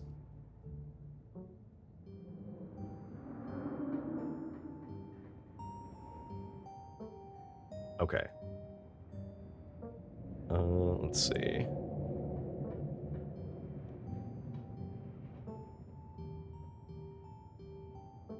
Oh, I also, while I'm here, before I forget, I can also plug the fact that we have a Discord open now. Aha! So, at the moment, it's a little bit bare bones. I'm still getting some stuff set up, but it has like some basic role react stuff, and the stream notifications get sent there as well. So if you're not otherwise following normally, it has reminders set up for that. And I also am like trying to post some of the things that I get in there. I posted some pictures from my recent 40K game that I played, which was fun. And as I paint some of my other stuff, maybe I'll post some pictures in there as well. So. As for everybody else, welcome back from the ads. Let's continue on. You should probably get going, right? Yeah. I've dawdled long enough. Stay safe, no more hijinks. I literally can promise nothing. But let me know if you get in trouble, okay? Tabitha slips past you, her heavy boots thudding down the hall as she marches away to face her employees. Time to figure out the rest of your day. Well, we must get a PB&J, that's important. If Stella's in my hey, who knows when you'll get the chance to eat. You make yourself a PB&J in anticipation for the long day ahead of you. And that's that. Head to town. I do love that Frou-Frou, like, begrudgingly accepts us by coming to sleep on the bed in front of us. You head to the front door and begin your trek to the town below. The sun shines down through a thin layer of clouds, illuminating the path in a watery gray light. You can't help but feel countless eyes watching you from the tree line. A feeling that reminds you of your time in the woods with Stella. Ditchlings shouldn't be out in the middle of the day, though. They're getting bolder. Yeah, there's 1, 2, 3 of them, I see. Oh, 4. There's another one. To your surprise, you find a familiar face making its way up the path towards you. Hey, I was just coming to see you. Hope you were able to get some sleep after everything that happened last night. I was up most of the night, totally wired on adrenaline. Oh, we had the option to flirt with him. How do you feel now that it's a new day? Possession is the sort of thing that can leave a mark on a person's soul. Oh, thanks for asking about the state of my soul. I'd appreciate that. I'd be lying if I said it didn't have an impact. I kind of feel bruised all over, physically and spiritually, but hey, that's part of life, right? Nobody makes it to the end completely unscathed. And I'm kind of thrilled that my new emotional baggage comes from a ghost instead of some boring, normal trauma. Can you imagine, like, going to a therapist and having to tell them about, like, oh yeah, I guess some of this trauma could be from that one time that I was possessed by a ghost and made to be a marionette. Excuse me? Meanwhile, me, holding my pen, please, go on.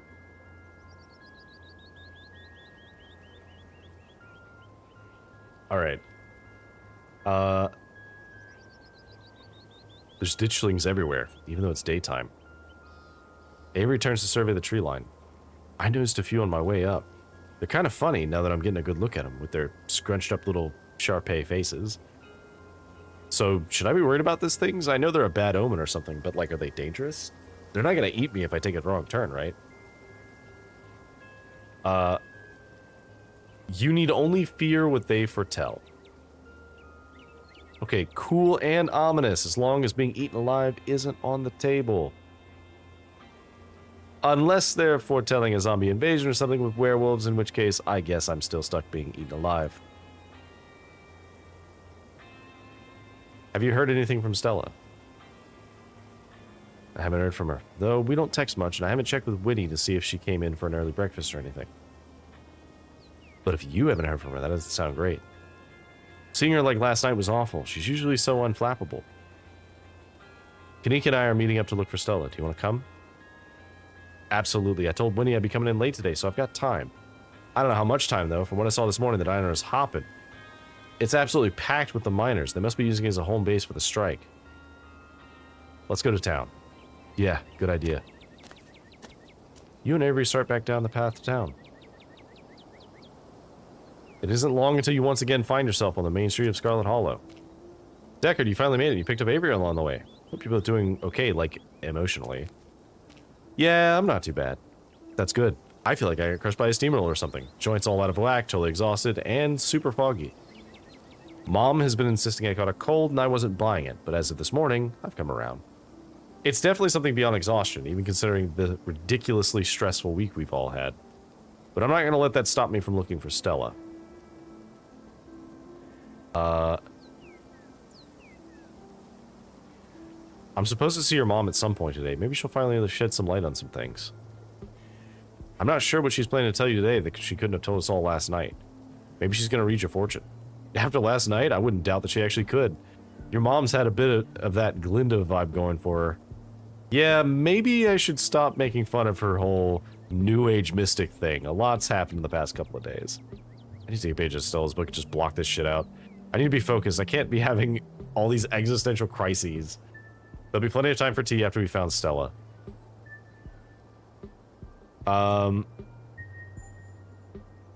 You still think there could be a rational explanation for all this? Kanika sighs heavily. Rational? Sure. Rooted in reality that until a few days ago, I thought was devoid of all magical and supernatural shit? No. Ghosts are real. They can suck you into illusory dimensions and puppet your body like a fleshy marionette. Next thing you know, we'll find out there's a secret society of warlocks running the country or that angels are real. You gotta admit, it's kind of thrilling, isn't it? Anything could be possible. Who knows what the new day holds for us all? It would be a little more thrilling if it weren't terrifying. All the magical stuff we found so far just wants to hurt us. We need a magical being that's on our side. Where are the magical girls when you need them? Oh, preach, Kanika. Maybe my mystical powers will finally awaken to something more proactive. I'm sick of just unwillingly channeling spirits and knowing when something bad is going to happen. Maybe magic doesn't just awaken, though. Maybe you need to find someone to teach you how to use it. Okay, who? Isn't it obvious? Your mom's a witch, Kanika. How else can you explain her rescuing all of us last night? My mom? No way. She's just a new age crystal and herbs lady. She's not... I mean, she could be, right? I mean, after last night, anything's possible. She did rescue everyone from the ghost dimension. I assume that if anyone's manning the store, it's going to be either her brother or her mom. So, I don't think we need to worry too much about that.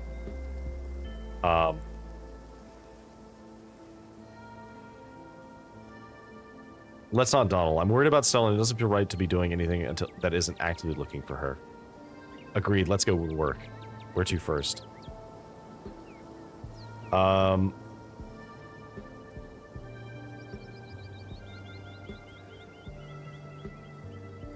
Let's go check out her house. Good place to start. Maybe she just slept in. That's what I'm hoping. I've been already, but I'm kind of nervous about doing anything by myself today, just in case I run into yet another horror from beyond the veil or whatever. You make your way towards Stella's house. Kanika knocks anxiously on the door. It creaks open. The interior is cold, and not just physically. There's an absence of joy in life that leaves only a chill behind. This is the ghost of an empty house. There's a sobering dread that comes with the knowledge that your search won't end here. For the life of you, you can't remember if Stella closed the door behind her when the two of you left the library yesterday morning. I don't sense anything supernatural here, but I don't like the look of this. Might as well invite ourselves in, right? Yeah, we should go in. Cool. I'll be brave and go first. Avery casually steps over the threshold in Stella's house. Ooh, it's like... eerily empty. The living room is almost exactly as you saw it the other day. Whatever happened to Stella, it doesn't look like it happened in here. Doesn't look like there was a struggle or anything, unless it happened in another room, or maybe someone or something caught her off guard. You didn't have to add that last part. I'm gonna forget that you said that and just be thankful that this doesn't look like a crime scene. Let's go check the kitchen. Stella's kitchen's a bit messier than she left it yesterday. A couple of kitchen cabinets are hanging open, and a loaf of bread sits on the counter by a used butter knife.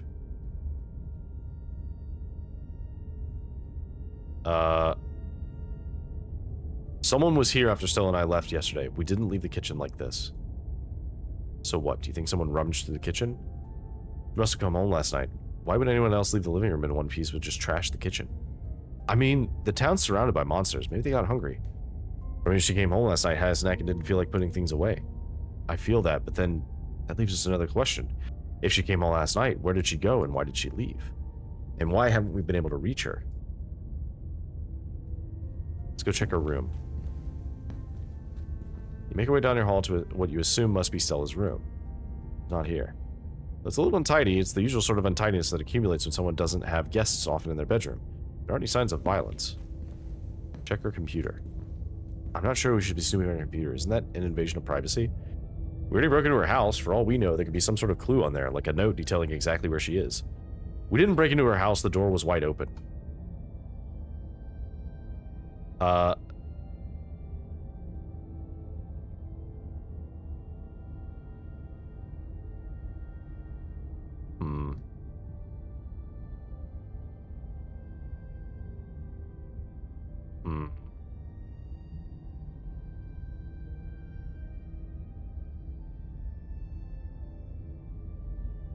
Maybe the computer was left open too. The thing is, I don't think that we'd be able to find much on her computer anyway, so I think that's fair. No, Kanika's right. There's probably nothing useful on there. Fair enough. Probably not a good use of our time. Thank you.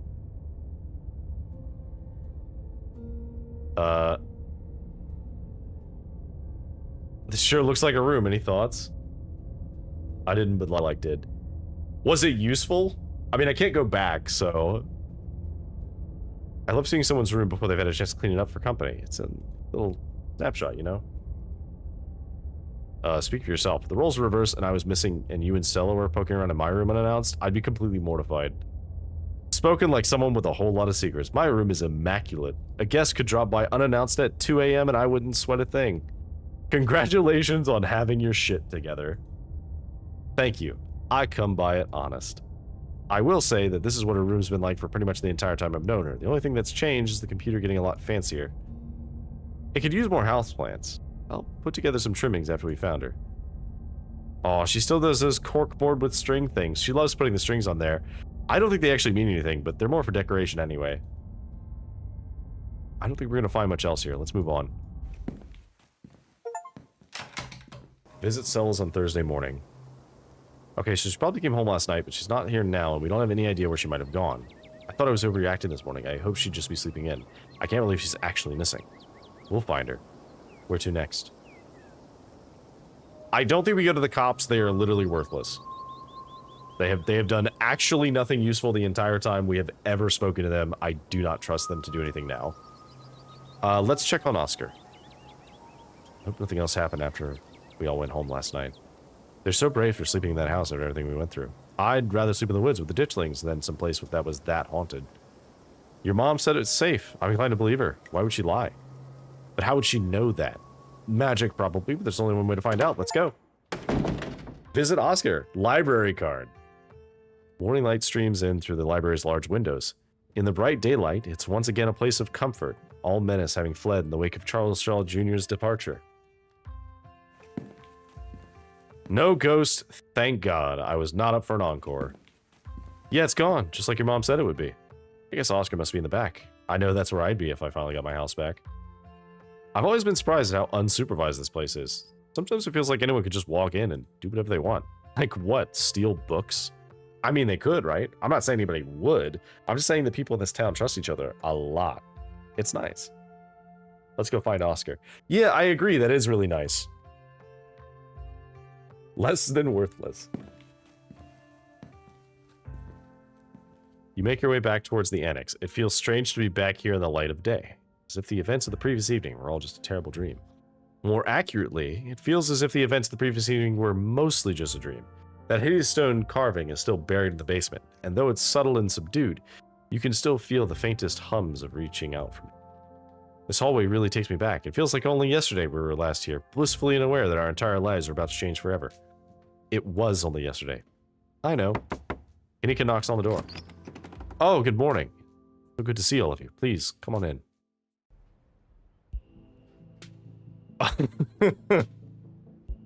Can we just appreciate Rosalina looks absolutely blissed out right now? She's having a time.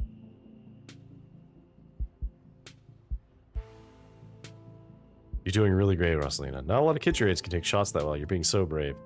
You don't have to talk to me like I'm 5, but you are brave. You really are, Rosalina. You're like so badass. Alexis is right. This is more than most people have to deal with in their whole lives, and here you are taking it like a champ. Dr. Kelly's kind community vanishes as she turns and glares at you. Oh, I see we have visitors. How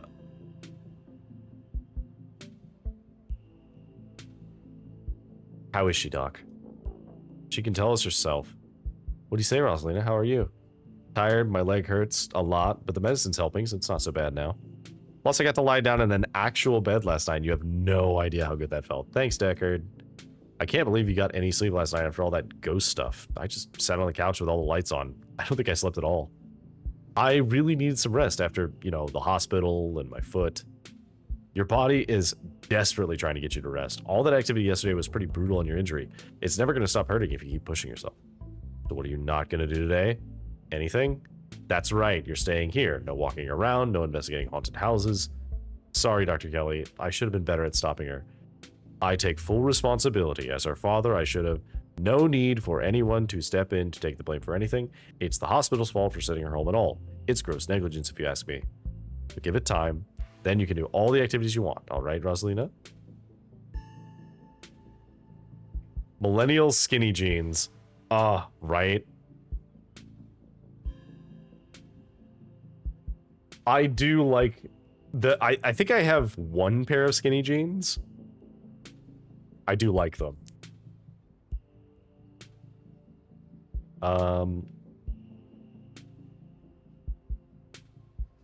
Do we warn her about the stone carvings?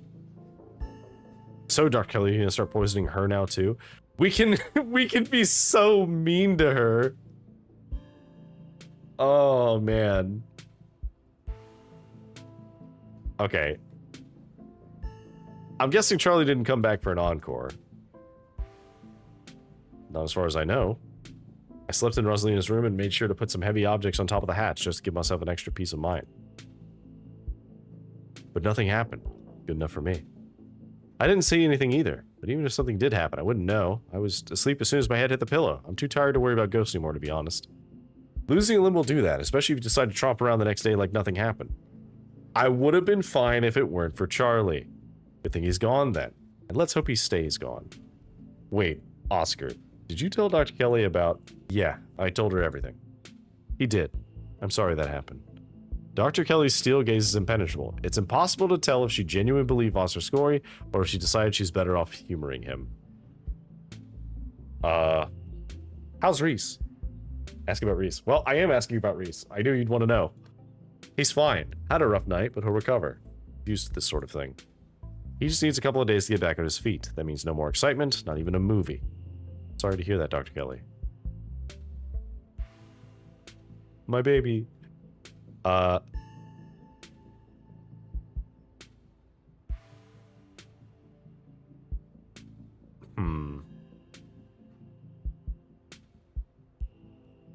I mean, I would like to hear this from him, not filtered through you.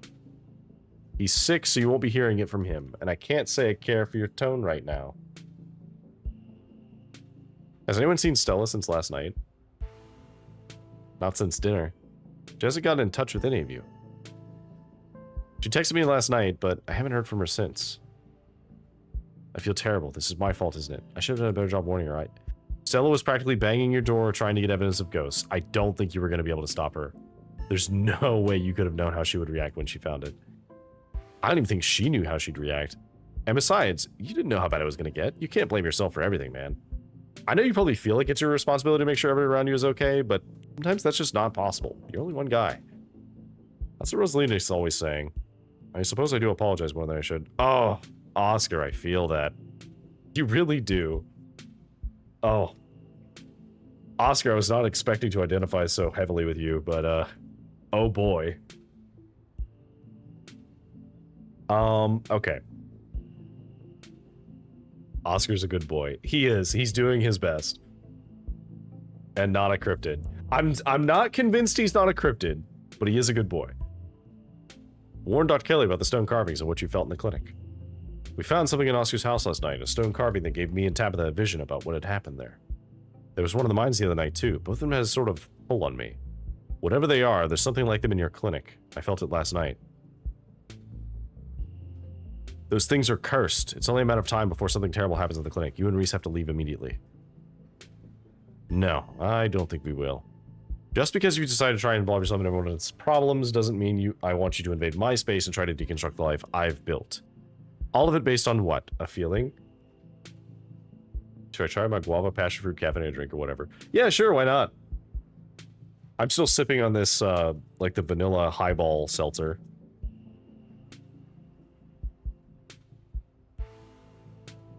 EP.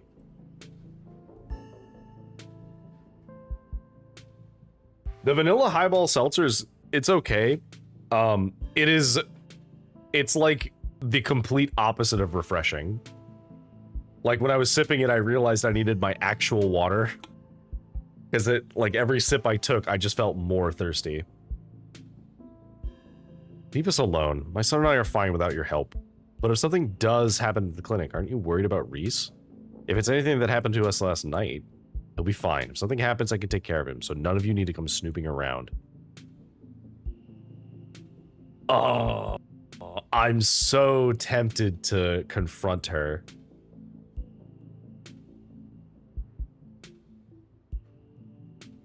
I'm so tempted.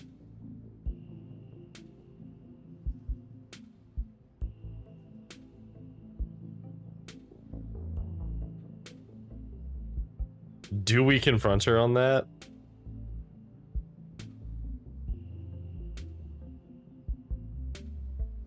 Okay.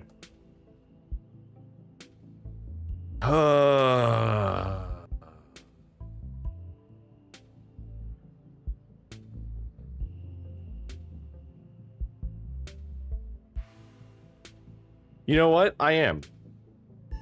So, Dr. Kelly, are you gonna start poisoning her now? Oh, everyone did not like that. Dr. Kelly's glare flashes into white-hot rage. There a problem, Deckard? No problem, Mr. Gutierrez. He's just unbelievably rude. Seems to have a lot of opinions about my son's treatment regimen. We're done here anyway. Goodbye, Rosalina. Make sure you stay put and keep Pixel company, okay? I will. Bye, Dr. Kelly. I'll call later to see how she's doing. Dr. Kelly turns to you, her expression hardening once again into her familiar glower. She storms out without another word. Wow. She's not gonna poison Rosalina, right? Don't worry, girls. Dr. Kelly's trustworthy. She's been everyone's doctor for years. What was that about? Dinner didn't go well last night. We'll let you kids have some space. Alexis, why don't you figure out a restful activity for you and Rosalina? We'll do, Mr. Gutierrez. I brought some video games and puzzles from my house and some movies, too. Whatever you want to do, Rosalina. I think it's Glower. Is it Glower? I always thought it was Glower.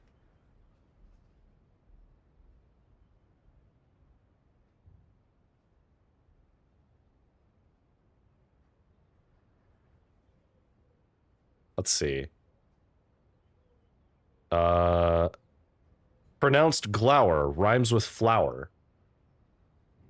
To stare at someone or something with sullen annoyance, anger, or fierce disapproval.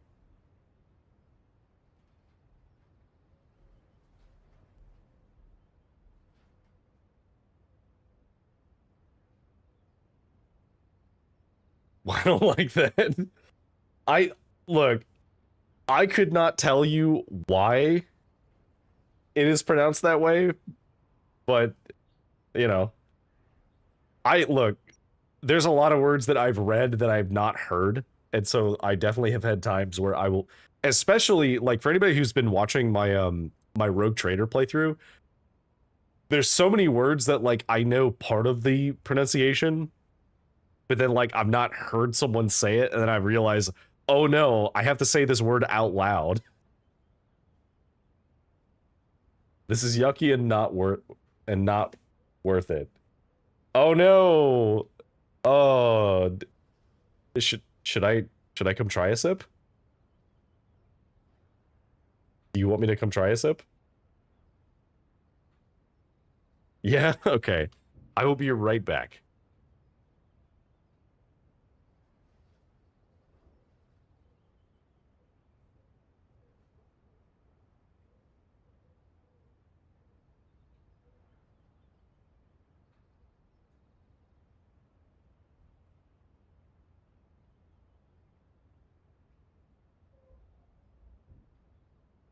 I've been handed the can and told try it on stream, so that tells me everything I need to know, because it means she did not want the rest of the can.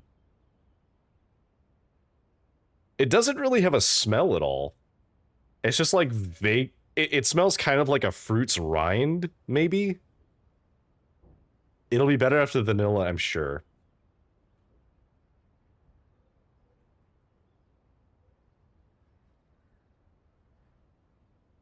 Hmm.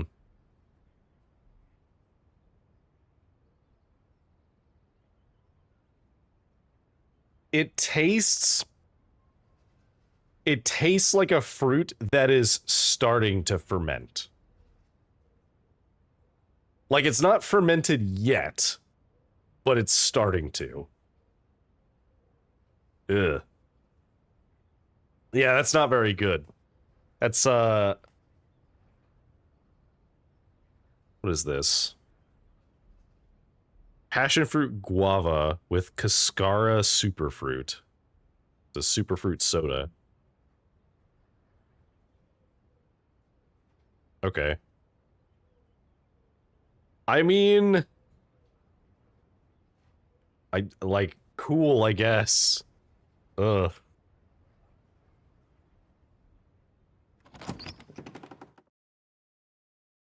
Did I make a face? I did make a face. It was kind of a hang on, let me see. I think I have it. It was like a ooh.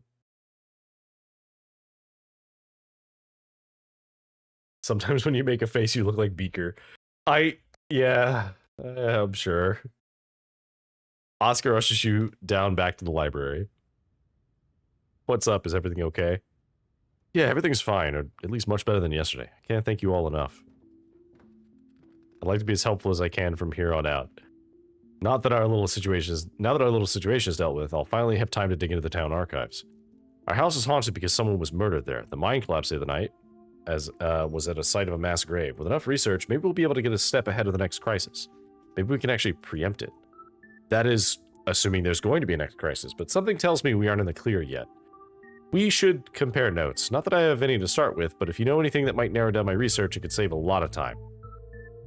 I don't think we actually know that much more than you do, but I've got some hunches. I can't help but feel like there's been some kind of inciting event since everything started getting weird seemingly overnight. What that inciting event was, or where to start looking for it, I have no idea, but something to keep in mind. Avery stares at you. I mean, it's obvious, right? Things only started happening once Deckard got here. Kanika shoots Avery a glare. No, we are not throwing Deckard under the bus. What? There's nothing wrong with being a magical catalyst. Sure, there's probably nothing wrong with someone being a magical catalyst, but there's nothing wrong with saying someone's a magical catalyst. If people get the wrong idea, we're only a couple steps away from the whole town deciding to shaw him. Nobody's going to drag Deckard into a witch hunt on my watch. I'd like to think we've outgrown the days of running people out of town on rails. I'd rather play it safe. Don't worry, it's not like I'm gonna run around town telling everyone that Deckard magicked a bunch of terrible disasters into existence. But if there's a catalyst for all this, why wouldn't it be a lost Scarlet finally coming home to Scarlet Hollow? If I may, Deckard getting into town isn't the only major event that's happened lately. Her land died over a week ago, and those creatures in the woods were already reproducing by the time he arrived. Not to mention, I started seeing things in our house before Perlan passed. I think. Never thought to make a note of exactly when the spirit made itself known. Why frowny? Why are you frowning? Oh, beaker. Making fun of my beaker faces. If there's a root cause for all of this, hopefully there's a way to put the genie back in its bottle. I'm going to do my best to find out if there's ever been any similar events and whether there's anything special about Scarlet Hall that might explain what's going on.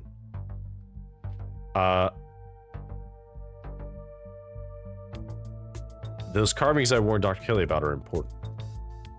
I think there was something like that under my house all this time, and I think someone must have put it there. But who? And there was one in the mines. If you're right, there's one in the clinic. Maybe that's what I should be focusing on right now. How many of those things are there? If we're lucky, maybe it's just those 3, but I'd rather not count on it. Why don't we go down to the basement and take a closer look at the seal that's there? The ghost isn't around anymore, so there's no harm in it, right? I personally would rather not go back into the creepy basement, but that thing has to be the most solid lead we have at this point, right? Not a chance. I know the ghost is probably gone for good, but that thing is evil, and if there's even the slightest chance of going back down there triggers something, it's not worth disturbing. At least, not until we know more.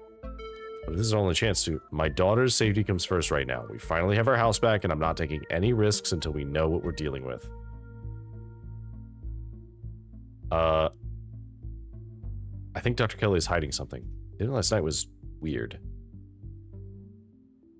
I don't think we need to go around accusing anyone of being deceitful. No, Deckard is definitely right. I know that's probably not great to hear since Rosalina really needs it right now, but something's up with Dr. Kelly. I'm worried about Reese. Yucky tastes do make you more awake. Yeah, I guess when you, like, drink something gross, it definitely, like... It definitely, like, shocks you awake. She seemed pretty normal in there. You know she was a little tense with you two. She was pretty nice to Rosalina, I'd say. Yeah, she likes sick people and kids. People who are easy to control. I request we drop this line of thinking. We don't need to turn each other based on pure speculation. Besides, she took me at my word about everything that happened last night. That has to count for something, right? I mean, it does if she also knows about supernatural shit that's going on because she has one in our clinic. Make sure Pixel stays inside or he might get grabbed by ditchlings. The ditchlings are those things from the woods, right? With those faces? Yeah, the Anguished Doughboys. I kind of like them. It's like a hidden object game out there today with the weird faces peering out of the bushes. Like them. Are we talking about the same creatures that have been laying eggs in the local wildlife? I don't want to get friendly with them or anything. I just think they're kind of interesting. To each their own. Will do. I can't imagine how devastated Rosalina would be if something were to happen to him, especially after everything she's been through. I do wonder if this is some kind of cult. You mentioned something like this the other day in the library. If there was a cult in Scarlet Hollow, I feel like I'd know about it. Isn't the whole point of cults that you don't know about them? I don't know, I'm just throwing things out there. Let's not get all satanic panic yet. I know it's not looking unlikely at this point, but having lived in this town all my life, I feel like I would know if there was some kind of cult that ran the place. I don't think that's true. Even in a small town, I don't think that you would know that there's a cult running things. I've got to agree with Kaneko on this. I feel like I'd have picked up on something. Again, I don't agree. A cult doesn't necessarily have to run the town to have had an impact here. He makes a good point. It doesn't even need to be active. From what I gather, those carvings you've been talking about are old, and whoever left them is probably long gone. I'll see what I can find, you never know. That's my point, it could be an old cult.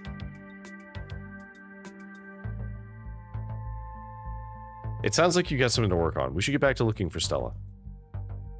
I do, thanks for the lead. See you around, Oscar. Let us know what you find. I will. So that's Oscar. Any other ideas? Let's check the diner. Good idea. Folks tend to congregate there. We'll run into someone who's seen Stella.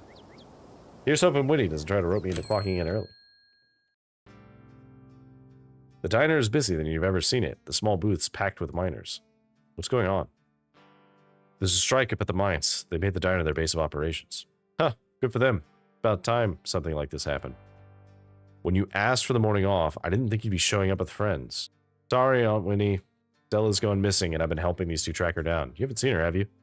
Don't you apologize. I can't say I have. Been a little preoccupied. This is great for business. These fellas can have as much free coffee as they can drink if they can keep piling in like this. You need any help? No, Sal and I can handle this. One of your friends going missing is more important than a busy shift. The miners didn't even notice you entering the diner. Instead of speaking in hushed voices, argue with each other loudly enough for you to easily overhear. I guess the shift schedules are pretty brutal. And I'd like more vacation days. I'd love to be able to see my family around the holidays. Better health benefits would be amazing. But what if she decides to fire all of us? You're only a year or so into the work, and trust me, the longer it goes on, the more it sucks the life out of you. At first, you're just unhappy, but you figure you can weather it till you find something better. Paycheck's a paycheck. Next thing you know, you've lost years of your life to a company that doesn't give a solitary shit about you. They use up every free second it can suck out of its workers, and pays us enough to survive, but not so much that we can ever save enough to get the hell out. Well, we could get fired for this. I really need the paycheck. I can't get fired, and the company housing, it makes a big difference for me. Right, the company housing. How generous of Tabitha to put you up in a company-owned shack that hasn't had any maintenance done in decades, taking a big chunk right out of your paycheck that sure as shit isn't going towards property tax and upkeep alone. The company housing that means almost nobody in this whole damn town owns the place they live. We have numbers on our side, Harrison. After what happened up there last night, or the other night, damn near everyone is joining the picket line. We can't afford to lose us all. We have the power here, so long as we're united. Hey, have you guys seen Stella? She's been missing. I might have turned towards the door, all eyes glaring at you in unison. The YouTuber? No, we haven't seen her. As you can see, we got a lot going on today. We'd appreciate it if you didn't butt in. Harrison's voice drops to a barely audible mumble. She's okay. I guess we should get going. We ask about the strike? I mean, it's really their thing. Like, I can't... There's nothing I can really do about this. And, like, legitimately, they think they have all the power here. I don't know if they do. It's not like Tabitha can't just fire all of them and then, like, basically put out to the county that, hey, we're looking for miners. We have a lot of spaces for miners. So I don't really know what I could do to help them. Maybe wait on Harrison's situation? What do you want to do, Harrison? Saving the family business. Stop someone from joining the strike. I don't know. This isn't your business. And those sorts of questions are exactly what someone trying to break a strike would be asking. That's not true. I'm not trying to break the strike. I'm trying to ask her opinion. Come on now. I don't think Digger was trying to break a strike. No, I'm not. I'm literally just asking, what do you want? How would you know that? This person's a stranger in a Scarlet. I am on no one's side here. I think Tabitha should pay you guys better and give you better benefits. Hold your horses there, Sax. I don't care if y'all are staying for a good cause. I don't even care how much bacon and eggs you bought. If you start a fight in my establishment, you're out. Let's handle this like civil adults. You heard the lady. Don't get involved or we'll all have to take this outside. Sorry, fellas, we won't bother you. We'll make ourselves scarce. All right, well, let's go. What's the buzz? Visit the diner. No sign of Stella. Against my better judgment, let's go to the church. Why? I see what you're thinking. Stella was confronted with evidence of the afterlife, so she might be getting into all the religious stuff. It's worth checking out. I think we'd be barking up the wrong tree, but I guess you're right. There's no point in not being thorough. I wouldn't mind stocking up on some holy water over there, too. Seems like a good idea to cover all our bases. I don't think Baptists do the holy water thing, but I'm sure Pastor Daniel would pretend to bless some water if it meant keeping us around a little longer. Good enough for me. Let's not linger, though. I don't want him thinking we're possible converts. Anika leads the way, taking you up the gradual slope towards the church. You know, I lived here for a few years now, and I've never actually been to the church. That's probably for a good reason. There's that weirdo. My, 4 visitors at once. On a Thursday. This is unprecedented. But there's only 3 of us. Oh no, were we followed by a ditchling? Were we followed by Wayne? Sup, old people? Oh, just Zane. What are you doing here? All the glimpses of death I've had the past few days have forced me into the midst of an existential crisis, my dudes. I wanted to see if faith held any answers for me. Alas, I have not yet found the solace I seek. Give it time, Zane. It sometimes takes a while for the Lord to work his way into your heart, but when he does, you won't regret letting him in. Be sure to look over those pamphlets I gave you, of course. I'm always here if you need to talk. Sure thing, Pastor D. Peace, y'all. Oh, that smile. Anyway, we're looking for Stella. She wandered off last night. No one has seen her since. We're starting to get pretty worried. We hoped maybe you or Janie had seen her. I can't speak for Janie, but I'm afraid I've seen neither hide nor hair of Stella. If you'd like to talk to my wife, she's just over by the alpacas. Though, Deckard, I was hoping we might be able to talk in private. What do you have to say to him that you can't say in front of us? Please, if you wouldn't mind, this is a personal matter. It's alright. We can get all the juicy details later. I'd rather not folks pry on this. You know how rumors get started. Okay, fine. I'm happy to talk to him if it means finding Stella, maybe. You're sure? I guess we'll leave you to it while we check on Janie.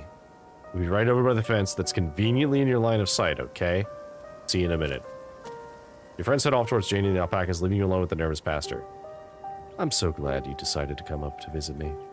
So many young people these days seem to think they can solve all their problems on their own. Meanwhile, God is right there to help them, if only they let him into their hearts. Oh, don't like that.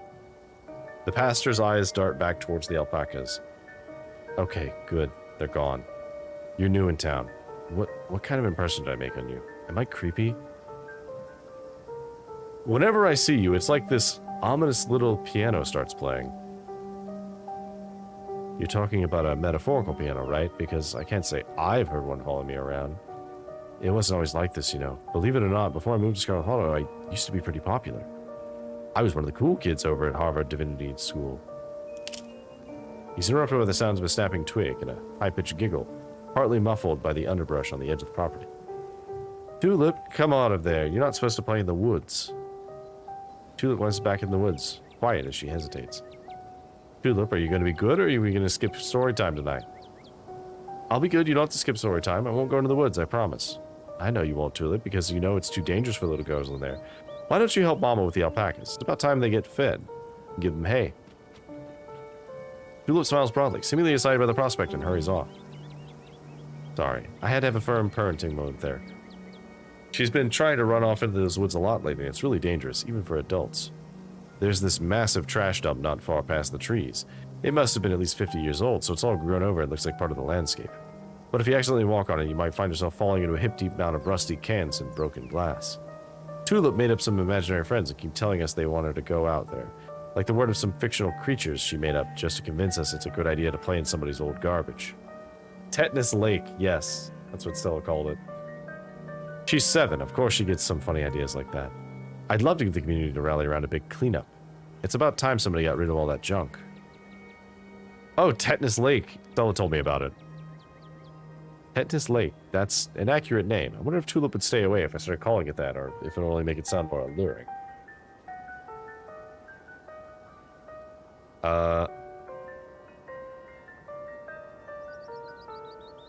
What's that you were saying about her imaginary friends? Oh, she's just been talking about these friends of hers lately. Little stories about creatures that live in the church. I'm sure she saw some animal in there and decided it was her friend. It's nothing to be overly concerned about except the trash heap situation. In fact, I think that it's very important, especially because there's a thing back there. I see it. Wayne, probably. Janie says she hasn't seen Stella either, so we better get going. Thanks for the suggestion we head up there, Deckard. We gotta feed the alpacas. They're so cute and soft, it was awesome. And Janie says she'll come by with the diner with cookies for the miners, and a few extra for me, of course. Hope your talk with the pastor went well. Yes, we had a great conversation. I appreciate you all stopping by, even if it wasn't under the best circumstances. I'll let y'all be on your way. And I hope Stella turns up soon. I'll put in some good prayers with the big man for her. Alright, thanks. See ya. Ooh. Kinnick and Avery start back down the path of town, and you follow. Visit the church. The smallest church in Scarlet Hollow. What was that about? He seemed pretty insistent on talking to you alone. He didn't say anything weird, did he?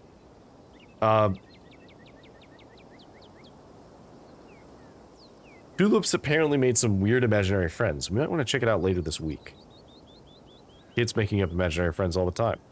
Let's not get too distracted until we find Stella, though. Where to next? I think this is different. I think that they are telling her to go to Tetanus Lake, and that sounds like they're trying to get her killed. Let's go check out the mines. I guess there's a decent chance Stella went to find her cousin since they're friends. You don't see it? Oh, come on. The two of them have such a dynamic, you know? Classic dog and cat situation. Come on, I'll drive. You follow Kanika to her van. It isn't long before you find yourselves outside the Scarlet Mines. A wall of bodies, picket signs, and megaphones in hand forms a human barricade around the entrance to the Scarlet Mines. Better hours now or none at all. Scarlet, more like toilet. I'm unhappy with the treatment I am receiving as a worker in the Scarlet Mines. What a sign. I hope it's not weird to talk to them while they're in the middle of all this. Don't worry, I know these guys. Most of them are in the diner at least a couple days a week. They'll be chill. Will they be chill talking to Tabitha's cousin, though? Look out, fellas, that's the boss's cousin, and Zach said these kids were just down at the diner acting suspicious. Don't engage.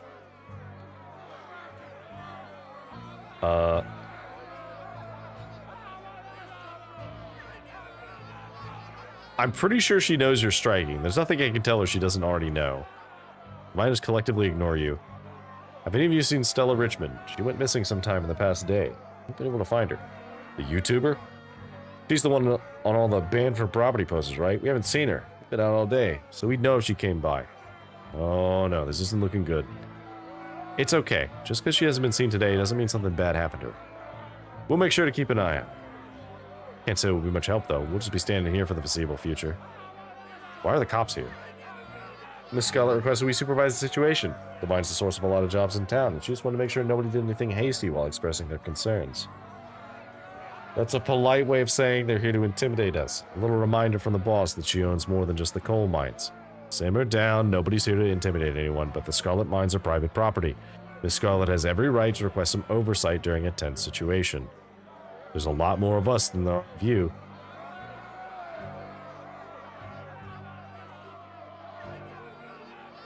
I do kind of need to talk to Tabitha. So you're saying you want to cross a picket line? I'll just call her then.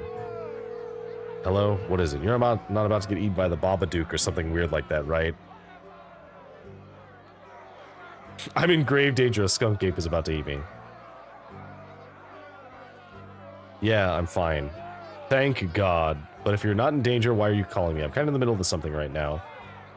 Stella's still missing. We've been looking all over town for her, and we don't have any leads. Tabitha groans. You don't think Wayne... That's what I'm worried about. I'll see if I can figure something out. Call me if you run into any more trouble, but please don't go looking for any today, okay?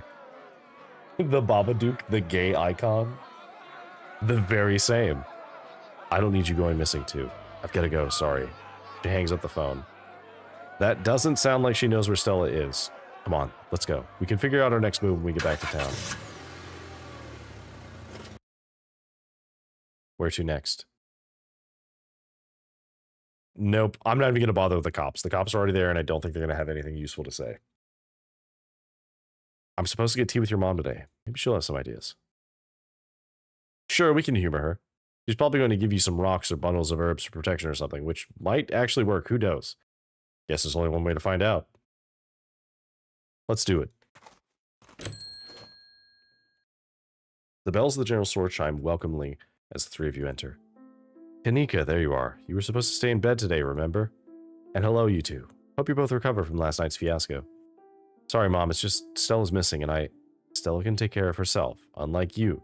You need bed rest and lots of fluids. You don't need to be going around spreading that cold of yours.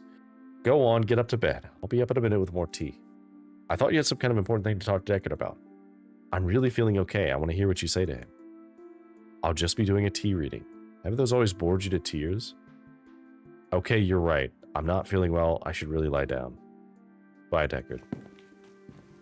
Kanika turns and heads towards the stairs without saying another word. Something isn't right here, but it's hard to put into words or pin it down into thoughts. Oh, I think she just said something that, like,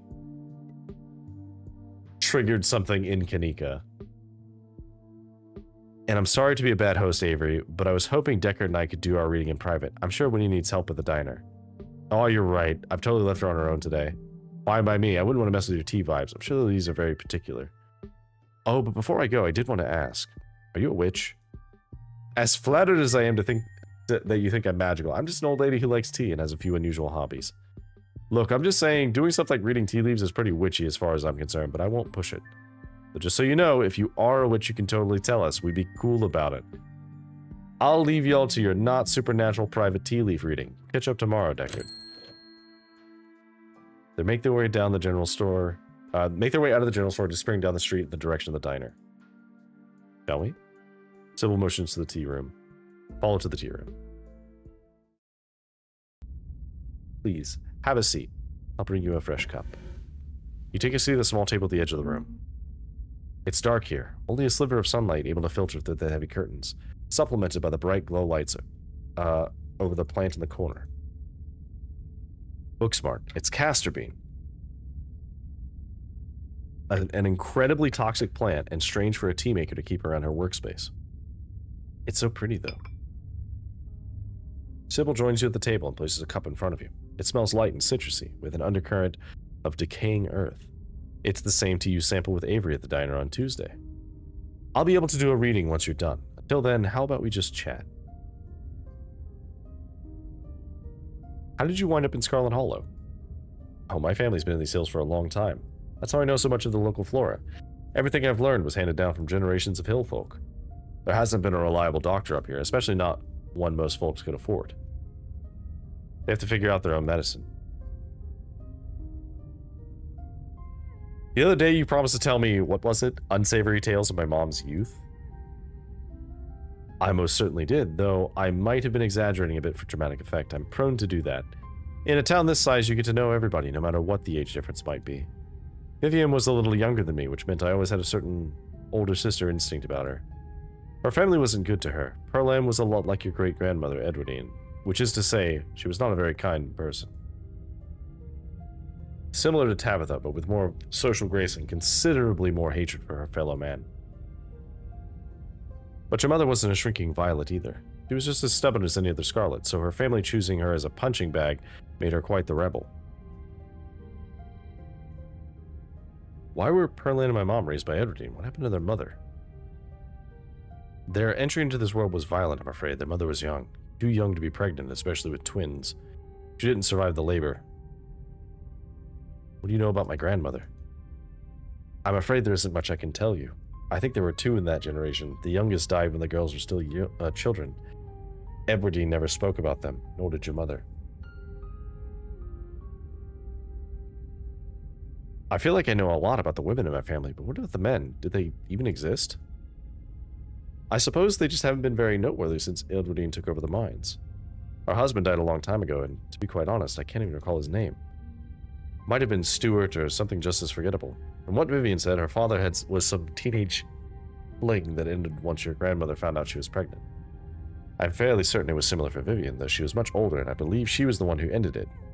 Well, with skipping town and all. What happened when my mom found out she was pregnant? She came to me for advice. She was distraught. It was like she'd been handed a death sentence. Maybe it was fear from what had happened to her own mother. Maybe it was something else. But she seemed convinced she was in danger. Tabitha had already been born by then, of course, but she was born in wedlock, so I assume your mother's worries had something to do with religion. Though the Scarlets weren't particularly religious as far as I knew. But the way Vivian was that night when she came to me, it stuck in my mind. It's always had me wondering what it was about your family that made her panic so much at the thought of having a baby. Sybil, why am I being forced to drink the tea? I should be able to decide not to drink it. What's wrong with me? Dear, I'm afraid I don't understand what you're trying to say right now. There's always a choice. It's quite an aromatic blend, though, isn't it? I'll take your enthusiasm for my tea as a compliment.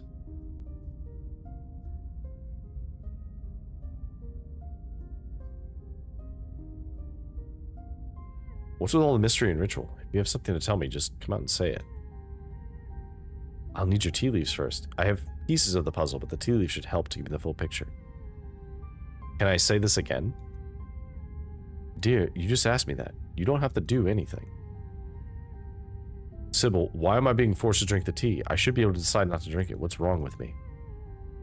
Dear, are you feeling alright? I'm starting to worry about you. Too much running around this week has clearly crossed some wires.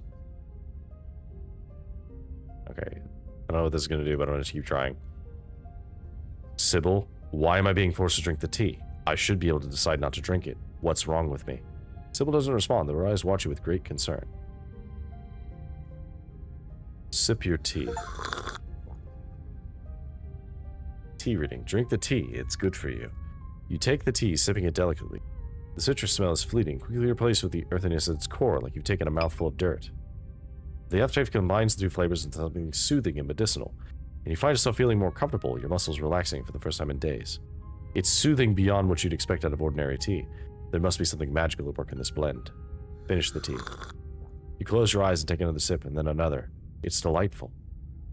The tea is gone before you know it, the small cup empty, save for what's left of rehydrated leaves coating the bottom. Oh good, you found the tea palatable enough to drink. It should do you some good, it's one of my more medicinal blends. Now on to business. Sybil takes the cup from you, staring thoughtfully down at the sludge. Oh dear, this doesn't bode well. You've got just about every warning that can fit in the bottom of the cup. Frost kettle, hourglass. All of these mean death, misery, difficulty, and the hourglass ties it all together with definite urgency.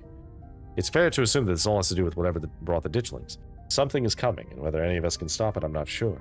But we may at the very least be able to figure out what it is. And there's a central figure here. A cat. An enemy lurking in plain sight. Is Frou-Frou the fucking visitor? Is Frou-Frou the one that's locked behind the door?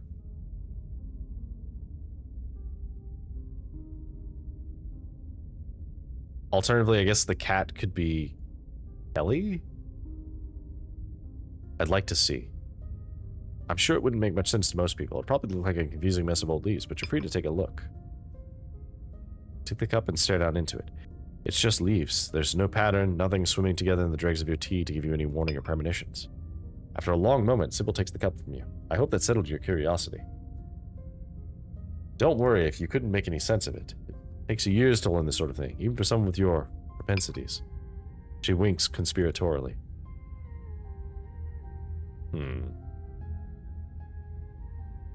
Who could the cat be? I guess Reese could be the cat.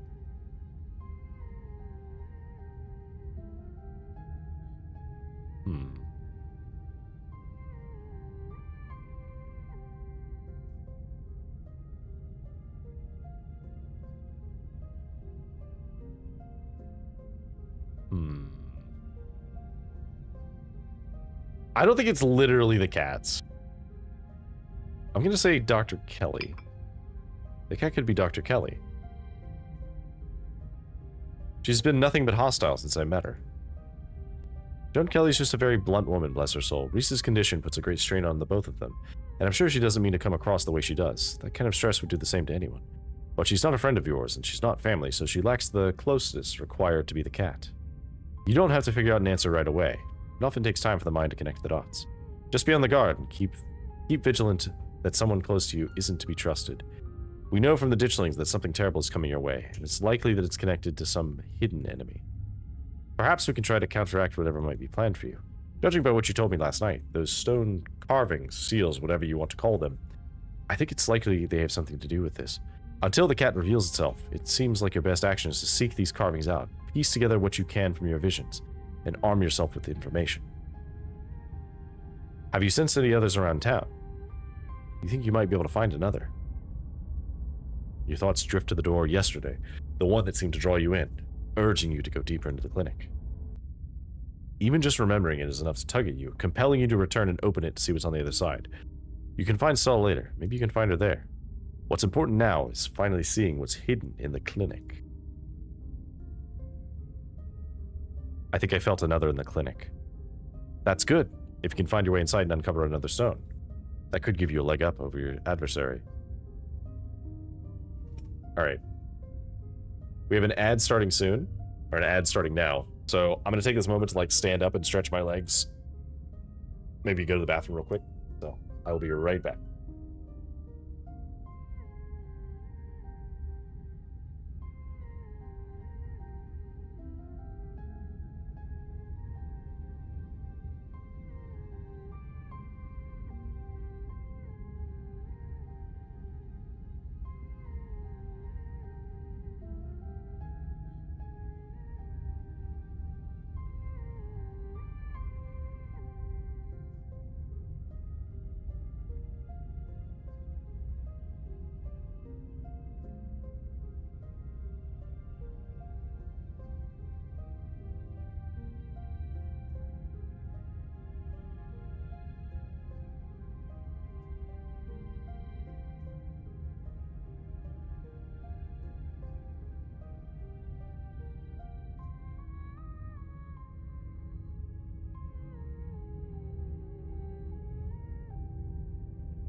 I return.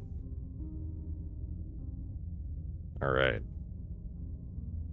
Got a little bit longer in the ad, so we'll wait just a little bit longer. Is there anything in the background in this one? Nothing particularly, like, ominous.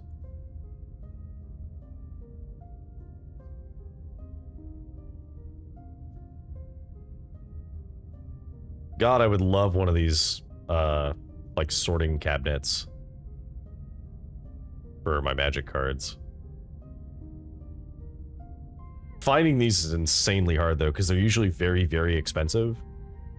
I've heard a couple people get theirs from, like, libraries whenever they, do any kind of, like, remodeling.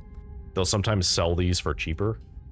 But, like, they still end up being, like, hundreds of dollars or more for these things. Alright. You'll just have to be careful to avoid the doctor. Something tells me she won't take too kindly to you sniffing around her clinic. If I recall correctly, there's a hill that takes you nearly all the way to the second story, and she never locks any of the doors up there. Just in case that's helpful information. I think that's all the help I can offer. I hope this conversation has been illuminating, even if it's just brought up more questions than giving you any clear answers.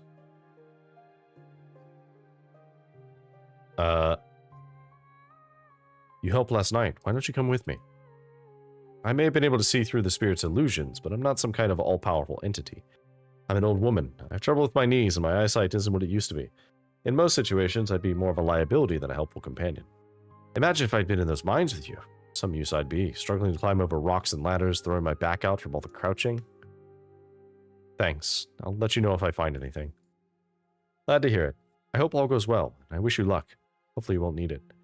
Thank you again for humoring an old lady and stopping by for a chat. With a small grunt of effort, Sybil gets up from the table, and you're escorted back to the door. And remember, be careful who you put your trust in. According to your tea, the cat is ready to pounce, and merely being ready for it might not be enough. Sybil closes the door to the tea room.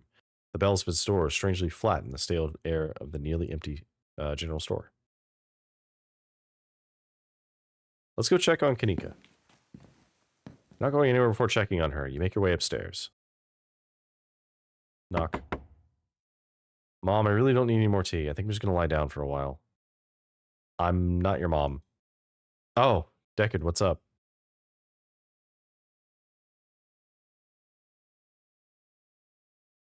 I could use a breather. Let's hang out for a minute. Sorry, my mom is right. I'm exhausted. I probably shouldn't push it all. Wind up worse off tomorrow. It looks like you're on your own. You make your way out of the general store and down to the road to the clinic. Make your way up the familiar hill, past the rows of ragged houses that make up Scarlet Hollow's residential area. It isn't long before you find yourself outside of Dr. Kelly's clinic, its secrets enticing you to find a way in. Even at the bottom of the hill, you can already feel the presence. It's like a magnet that's been fixed to your ribcage, gently tugging you forward, guiding you towards whatever emits this compulsive frequency. You can see the hill Sybil was talking about wrapped around the back of the old hospital like a stone blanket. It should take you directly up to the second floor, the unlocked doors of the terrace.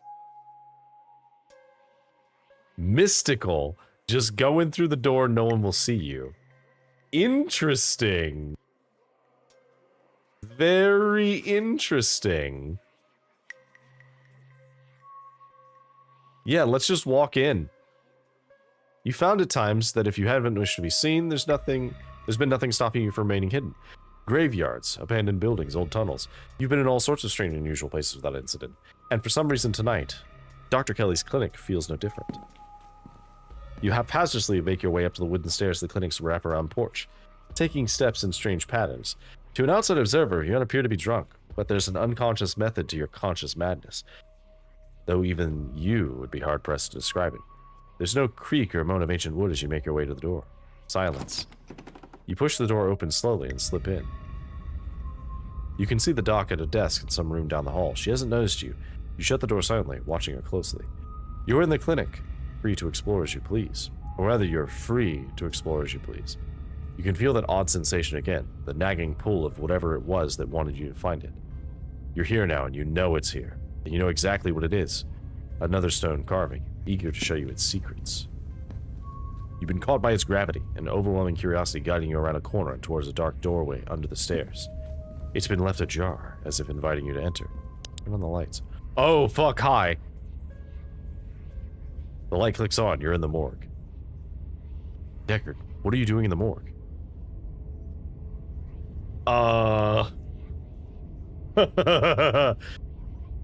Why are you in the morgue?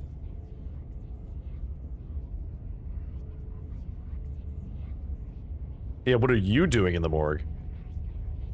I'm sure it looks weird. It's not like I expected anyone to come down here. I was just, you know, practicing. A rehearsal, if you will. Rehearse, you say? Good one. His words seem distant to you. The tugging is strong down here. You can almost feel yourself slipping into a trance. Your eyes wander the back of the wall of the morgue. You need to see what's back there. Follow the pull. You touch the wall. It feels disappointingly solid under your hands. Are you okay? You feel Reese's hand gently shake your shoulder for a moment. The thing on the other side of the blank white wall loosens its pull on you. You kind of looked possessed for a second there. You good? Make him understand. Use your words. Don't let this forever consume you. Be present in the moment. You inhale deep and take in your surroundings. You can't help but notice that one of the body storage drawers is labeled Perlan Scarlet. Examine your aunt's body. You step forward and pull out the drawer. Oh! Okay, I guess I wasn't expecting it to be like that. This is your Aunt Perlan, Cole Baroness of the Scarlet Mines and local she-devil that it seemed no one, not even her own daughter, was able to mourn. It's not the first corpse you've seen, but it feels the same as any other. She's an empty body now, the warmth and energy of a life now dissipated. The same as your mother was, the same as you'll be one day. Cold air rises from her bluish skin, her vacant, filmy eyes staring up at nothing. You try to imagine what she may have looked like alive, breathing, slinging subtle insults at the townsfolk, but it's hard to picture any expression on a face so stiff and cold with death. Making sure she didn't walk off.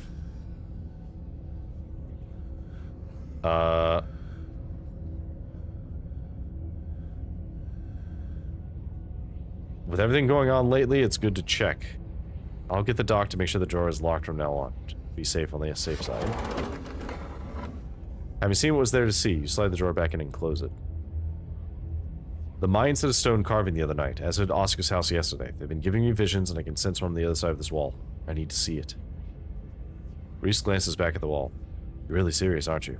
It's probably a bad idea, but if you really need to get in there, I'm pretty sure there's an emergency axe somewhere.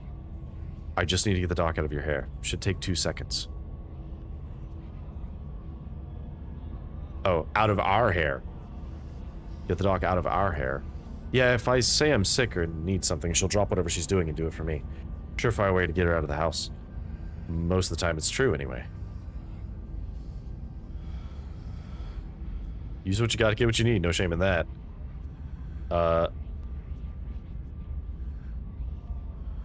How'd you learn that little trick? When you're a teenager whose doctor mom won't leave you alone for 2 seconds, you learn how to make it happen. Thanks for understanding. Don't mention it. If there's anything I can do to actually be useful, I'm happy to help. Be right back. He strides past you, his long legs moving swiftly. He seems excited, his usual dour demeanor, replaced with an uncharacteristic pep when faced with the prospect of sneaking around and tearing down walls. You hear his soft voice filtering in through the open doorway at the top of the stairs, a hoarse and sickly edge added for the effect as he speaks for his mother. Hey, Mom. He coughs gently. Reese, I didn't know you were awake. I still feel like shit, but I think I can finally try to keep some juice down. Looks like we're all out, though. Really? I thought I'd just pick some up. I've got an errand to run on Main Street anyway. I'll go pick up some orange juice and some ginger ale, too. That'd be awesome. Sorry to ask, I know you're probably busy. It's no problem, it doesn't take long. Don't do anything too strenuous while I'm gone, just lie in bed until I get back. Thanks, Mom. I'll take it easy. You hear her footsteps move down the hall, then the front door opening and closing. It worked. The theatric rasp has left his voice, excitement rising in its place. Come on up, we don't have long until she's back. As you step out of the morgue, you relax. The extra space between you and the carving is weakening its hold on you, and with it, your desperation to claw your way through the wall and unveil it. It's one of those emergency fire axes, so it should be pretty obvious wherever it is, though I'm not sure where she would be keeping it. I'll show you around. Let's try the doctor's office first. You make your way into the doorway of the now vacant office. I don't see an axe in here. He's right. A cursory glance reveals nothing but sacks of paper and cabinets of medical supplies. But something on the desk catches your eye. Some sort of records with your family's name on them. You're a fast reader. Shouldn't take long to skim these. Reese stops in the doorway, turning to watch you leaf through the documents. Find something interesting. They're your family's death certificates. Missy Enoch's death certificate. Enoch Scarlet. Born September 9th, 1887. Died August 20th, 1957. Age 69. Cause of death, fall from a cliff. This one has a coroner's report attached. Organs sustained impact injuries. Laceration of the neck and body consistent with fall from gate height. Whoa. Actual autopsy report. Looks ancient. Look at Everdean's death certificate. Everdean, born April 9th, 1913. Died February 12th, 2003. Age 89. Cause of death, heart failure. Signed by her granddaughter, Pearland Scarlet. Pretty normal. Almost made it to 90. Died of normal old person illness. What about Pearland? Sleep apnea, discovered by her daughter, Tabitha Chrysanthemum Scarlet. No autopsy performed. Tabitha's middle name is Chrysanthemum? I wonder who cursed her with that mouthful. I feel like that was forbidden knowledge. What are the other death certificates? We flipped through a couple other Scarlets whose name weren't quite as familiar. Theodore Scarlet. May 24th, 1890. Died 1918, age 28. Cause of death, crushed in the mine collapse. Body not recovered, signed by his brother, Enoch Scarlet. That's right. You had a great uncle who died in the collapse. Joseph Scarlet. Born April 1914. Died June 7th, 1944. Louis Scarlet. August 1920. Died June 6th, 1944. Both killed at Normandy in the line of duty. That must have been Edwardines' brothers. They died in World War II. Certificate of fetal death, infant boy. Andrew Charles Scarlet. Delivered April 3rd, 1945, stillbirth. Mother Edwardine Scarlet. Cause of death, complications during birth. No doctor present. Home burial. That settles the question of whether you're related to Charlie. Born December 12th, 1947. Died August 20th, 1957, age 9. Missing, presumed dead, signed by mother, Edwardine Scarlet. She went missing the same day Enoch died in a hiking accident. Born September 3rd, 1946, died October 30th, 1963, age 17. Cause of death, complications during childbirth, signed by the Edwardine Scarlet. A lot of kids to outlive. Time to whip out the old string and corkboard. Read your family's medical records. Turn around and leave the office. Medical supply room is probably a good bet. Fire acts like something that might be useful in a room full of chemicals. Just on the hallway. There it is. Looks like it needs a key, though. Better not break the glass. I'd rather explain why I had to steal the axe after we've had a chance to use it. There must be a key in here somewhere. He stops, as if listening to something you can't hear. Shit, she's back already. As if on cue, you hear the front door of the clinic open and close. The creak of its antique hinges close down the hallway. Echoing down the hallway. Footsteps start down the hall. She's headed this way. Quick, we gotta hide. I'm not supposed to be in here. He opens the closet door and hurriedly motions you inside. You slip past him, scrunching into the small pace as best you can. He attempts to slide in after you. Okay, let's let him in here. Make space and slips in next to you, closing the door just enough that you can both still monitor the entrance to the supply room. Dr. Kelly storms in, plastic bag and tow. She takes something out of the bag and places it on the counter. She hurries back out, rustling as she makes her way back down the hallway. Better wait a second, just in case. Quietly wait for the danger to pass. The two of you stand in tense silence, both crammed in the suffocating closet, taking shallow breaths as if you can hear her breathing from the other side of the building. But the footsteps do return. Dr. Kelly makes her way back towards your hiding place, creaking floorboards broadcasting your location all the way to the hallway just outside your hiding spot. Head swivels suddenly. That was the door to the house. We're in the clear. Let's go. Ooh, that's an herb of some kind. Reese quickly and quietly pulls out drawers, scanning them for keys. You can't help but notice what Dr. Kelly left on the long steel table in the middle of the room. A sprig of small furry fruits. Castor beans. You've seen them elsewhere in town, but for the life of you can't remember where. Yes, I can. Those were in Sybil's tea room. Why did your mom get castor beans? Yes, found the keys. He also small ring of keys with each color's tape on the head. What's this about beans? Oh, those weird little fruit things. Reese unlocks the cabinet and offers you a fire axe. Here's your axe. And I don't know, I've never seen them before. I'm not allowed in the supply room. It's probably some kind of medicinal plant, though. She took out a chemistry set, too, though come to think of it, she's not supposed to make medicine. She's not a pharmacist. This room is just for storage for orders she gets over from pharmacists over in Brevard. Why would she bring something like that in here? Castor beans make ricin, a deadly poison.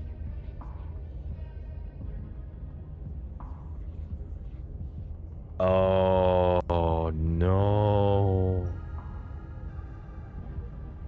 Rice and beans.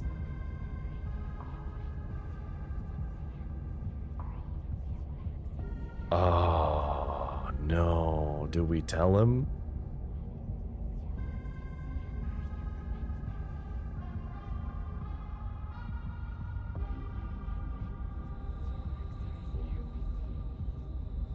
Oh, okay. Okay. This is actually a relevant choice. Okay.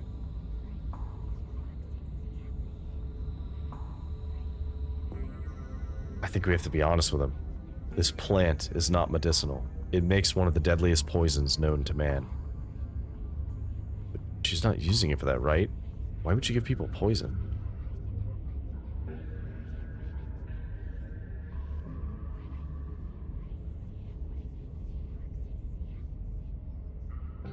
Do you know what she gives you for your supposed illness?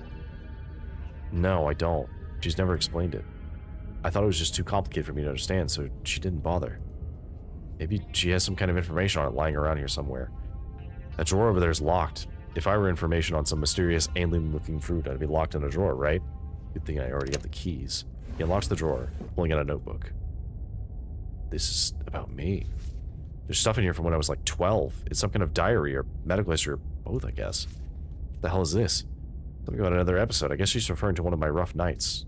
There we go. There's some illustrations. He glances at the strange plant on the countertop. It's those beans you mentioned. She uses them to make my medicine. That's poison, right? He jerks his head towards the door. Shit, that was the door from their house. We gotta run. Follow Reese's instruction. Once again, starting down to the basement stairs, letting the pull of the stone carving guide you back to the morgue. Dr. Kelly's voice filters down from above. I was right, we did already have juice. It was just in the back of the fridge, but there's no harm in having extra. What are you doing in the clinic? I thought I'd hold you to rest. I'm just gonna go chill in the morgue. I got my speakers, so if you hear some weird sounds, that's just my music. I'll be sure to put in earplugs to drown out all the industrial clanging you listen to. You know I'm not the biggest fan of you spending time down there. It can't be good for your mental health to hang out in a refrigerator for corpses. You at least have a blanket this time. I'll be fine. It's just a change of scenery. My room feels too claustrophobic right now. Okay. I'll let you know when it's time for dinner. You don't have to do that. I'll grab something from my room later. Sure, whatever you're able to do. You hear the door close and the sound of Reese descending the stairs that join you in the fluorescent lit room below. Hey.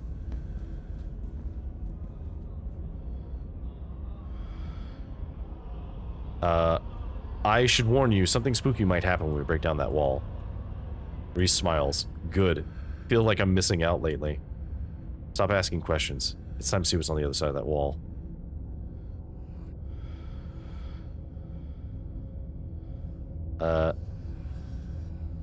You listen to music that sounds like a wall being broken down?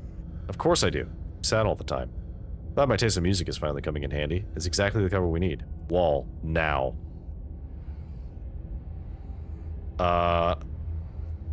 Let's do this. I'd like to do the honors if you don't mind. I've got some confused and angry feelings I'd like to express. Reese takes the axe from you and approaches the wall. Reese manages to cut through the wall with very little effort, unexpected for someone with his framing condition. But you know his stringy muscles are backed by a mounting fury at what's been done to him. That goes a long way. He staggers back from the massive hole in the wall and admires his work. Holy shit. He does straight up have some claws. The splintered edge frames a dark passage, seemingly cut deep into the side of the cliff, cold seeping from a forgotten place into the already frigid morgue. Reese coughs as he takes a better look at what lies beyond the wound in the wall. There's a whole hallway back there. Thick, stale air leaks from the hole, filling the morgue with an earthy mildew smell, like the room is slowly filling with dirt. And with a stink of the grave-like room that becomes even a stronger compulsion, you step forward, and you climb into the hole. This is wild. I had no idea this was here. An entire hospital rotting away for decades behind some flimsy drywall.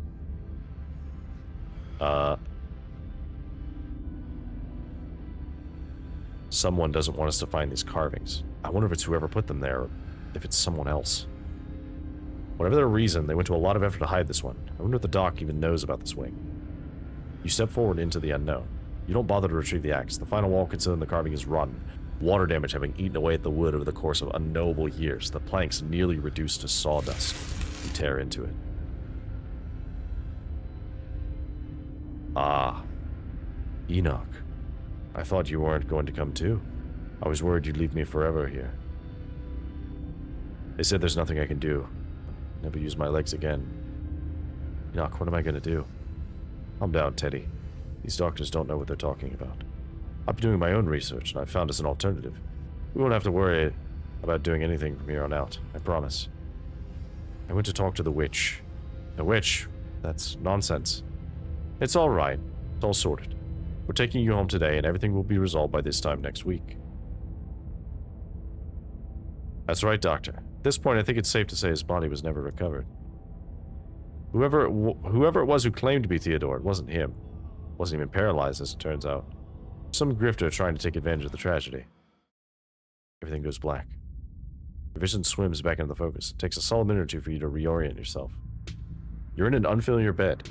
Reese leans against the far wall, eyeing you with concern and curiosity. Hey, I was worried you'd slipped into a coma or something. You tore down a wall like a wild animal and found some weird carving and collapsed. I think you might have had some kind of seizure. Are you okay? Does Dr. Kelly know I'm here? No. I snuck you back into the house while she was busy in the medical storage room. Figured you wouldn't want to come out in the morgue. Or figured you wouldn't want to come too in the morgue. I had a vision. Like a hallucination. I have those sometimes too. Used to have them a lot as a teen. Always just weird things, like my hands would look wrong, or my neck would seem too long, or the room would feel smaller.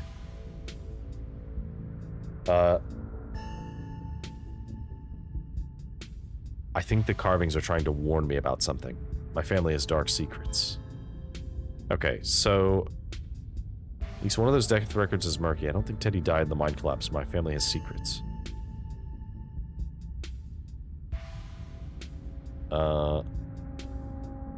Yeah, let's say my family has secrets, because one of the records is definitely wrong. That's a weird thing to cover up, but not too surprising. An old family like that usually has a few secrets, but hopefully that's all ancient history. It's not like it's easy to cover up deaths these days, right? How did I get here? I carried you. You don't have the muscle mass required for that. Huh? Why would I lie about that? I just drew up and carried you back. It's not like I had to go very far. You shouldn't... Here's the thing. You shouldn't be capable of carrying me. I told you. You did tell me, but he has been emaciated. Like, he shouldn't have the capability of carrying me. You didn't call an ambulance when I started seizing? No, I'm not gonna get him for that.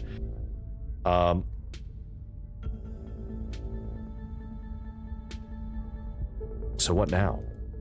We might be stuck down here for a little bit. The doc is on the warpath up there. I refuse to take my medicine. She's not happy about it. I'm sure you can understand why. There's no way I was going to take anything she gave me. She's been poisoning me for years. I'm thinking about what you said at dinner last night. I don't see any other possibility. It's only been a day since I stopped taking my pills and I feel great. I went ahead and blocked my door so she can't get down here. Now we just have to wait her out. I don't get why your mom would poison you, though. I don't know. But it's all in here. She never always says that's what she's doing. And the recipe she came up with to deal with the flare-ups, whatever she thinks those are, involved the weird plant that was on the counter. Those castor beans, you're right. And the ricin poison matches up with quite a few of my symptoms. The thing I can't figure out is whether she's been trying to kill me slowly or she just likes keeping me sick enough to be dependent on her. Either way, I don't think I ever had an illness. I think the illness was me growing up and becoming less easy to control. You sure found a cure for that.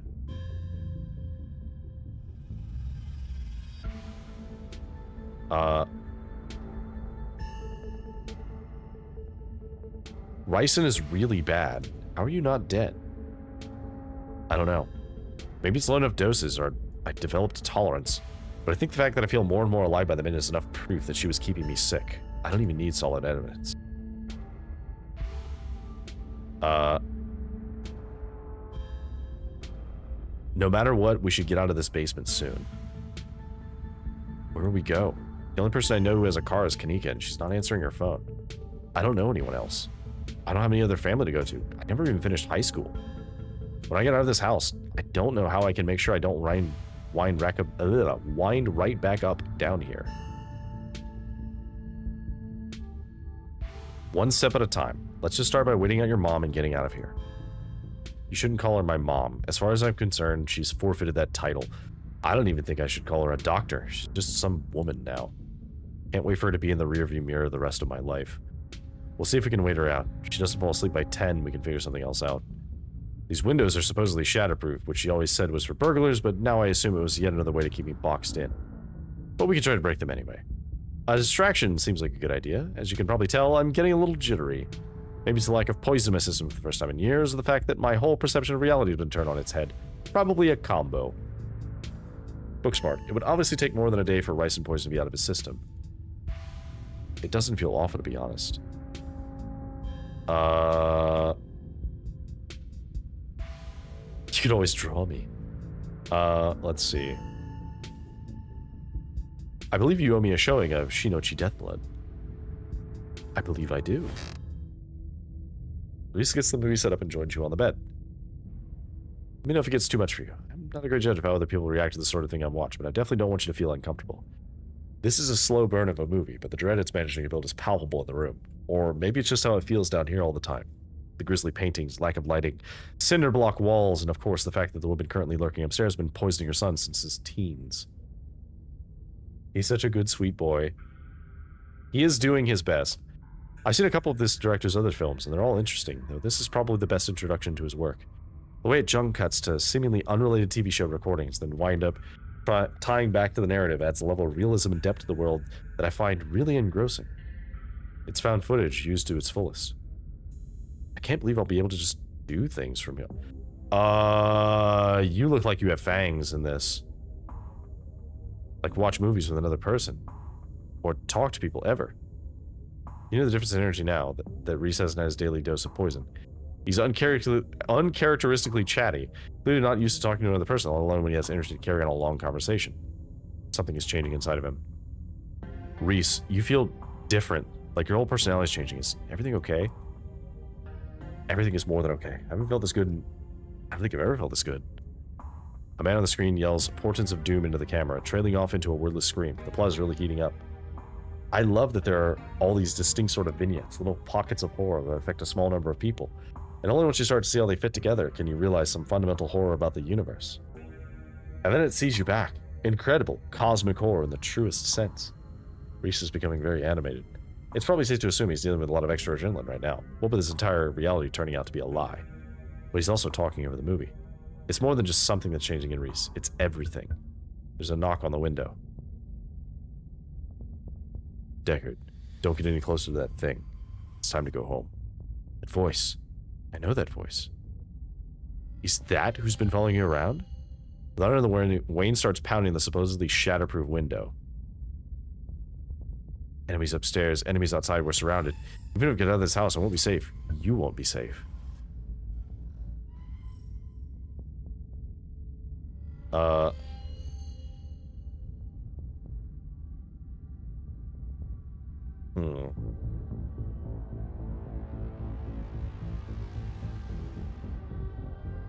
Why did he call you that thing?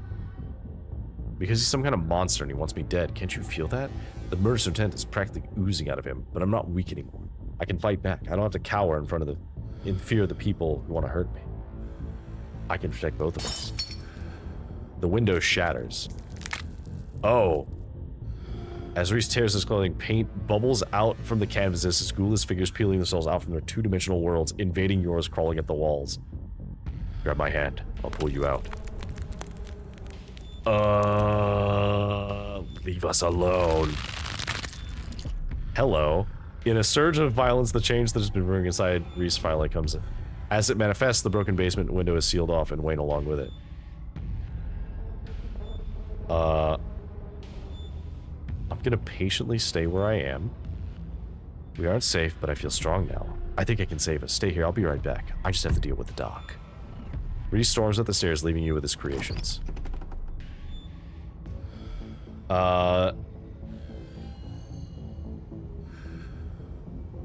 Do we warn the doctor? What do we do about this?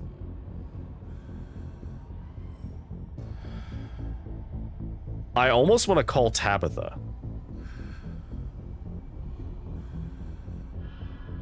Do we call Tabitha? Tabitha's busy though. I don't well, she did tell us to call if something happens.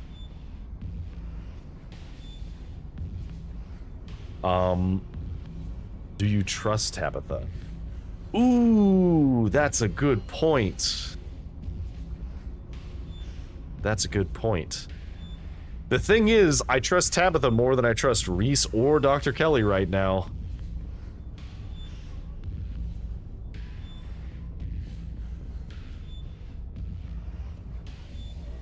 Let me call Tabitha for help. What do you mean he's a good boy? He is, but also very scary.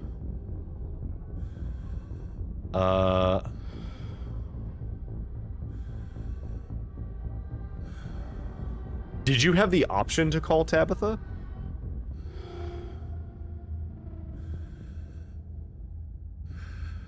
You're just assuming that.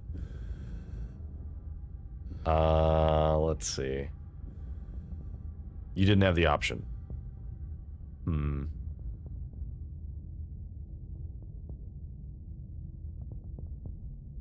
Lilac earned Kelly.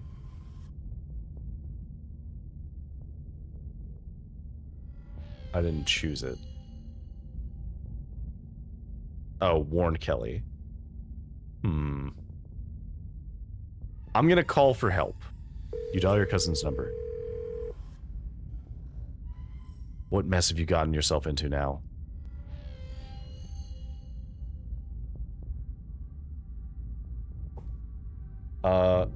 Bold of you to assume I cared. No, that's fair. Reese transformed into monsters on some kind of rampage. Can you come pick me up?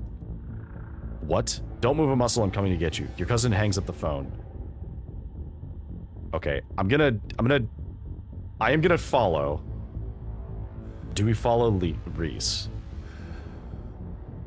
Oh, man.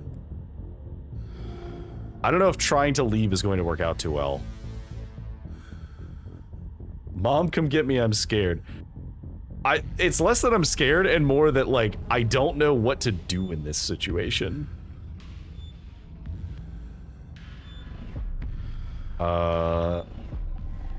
Let's follow Reese. Make your way to the door that beckoned to you yesterday. All intrigue now washed away. You know where it leads. You know what secrets the stone that lurked in the forgotten basement the clinic had to share with you. Now the clinic holds a new horror. Somewhere beyond the narrow hallway leading from the house proper into the doctor's office, there's a monster preparing to do something unthinkable. You grasp the handle and turn. Duck! I'm gonna duck. You do as she says, ducking out of the way. She shoots. The gun isn't very loud. There's only a pop as the projectile leaves the barrel, whizzing through the air. You turn to see a dart embedded in Reese's chest. Oh, hello. He pulls the tranquilizer dart out from between his ribs, heaving heavy breaths as the drug courses through his system. You're gonna have to try harder than that, you... No. How did you... As if you could hope to stop me, you pathetic waste of flesh. Before Wayne takes another step down the stairs, paint flows out from between the cracks in the wood. Reese is panicked, pulling in a mob of furious creatures to hold his enemy in place. The artist darts away, but his creations continue their work in his absence. Dr. Kelly makes her escape down the hallway as Wayne is overcome, glued in place at the top of the stairs by stiffening globs of paint. Let's go after the doctor. You run forward, braving the onslaught of Reese's creations, dodging them as best you can as you try to see where Dr. Kelly went. The door in front of you is smothered in paint. Hey. Dr. Kelly's voice crackles out of some unseen speaker. You, Deckard. I'm stuck in the safe room. I can't help you from out here, but you can help the both of us.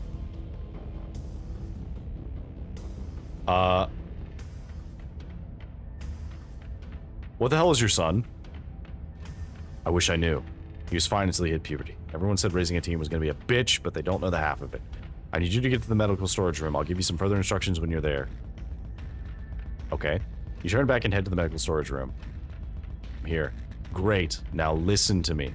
I need you to use the black taped key to get into the cabinet and bring me the elephant tranquilizers. It's a bottle labeled cafentanil. Bear tranquilizers clearly aren't going to cut it anymore. An intercom system, huh, Doc? Good. You should hear this. Deckard, you don't have to do anything she says. I'm not going to hurt anybody else. Just her. If I don't, you and I both know she's going to shoot me full of elephant tranquilizers. Did I hear that right? Shove me back down in that basement or someplace even worse and keep killing me every day for the rest of my miserable existence. I feel amazing right now. Better than I've ever felt in my life. I'm not dangerous. She's just scared because she knows she finally has to pay for what she's taken from me.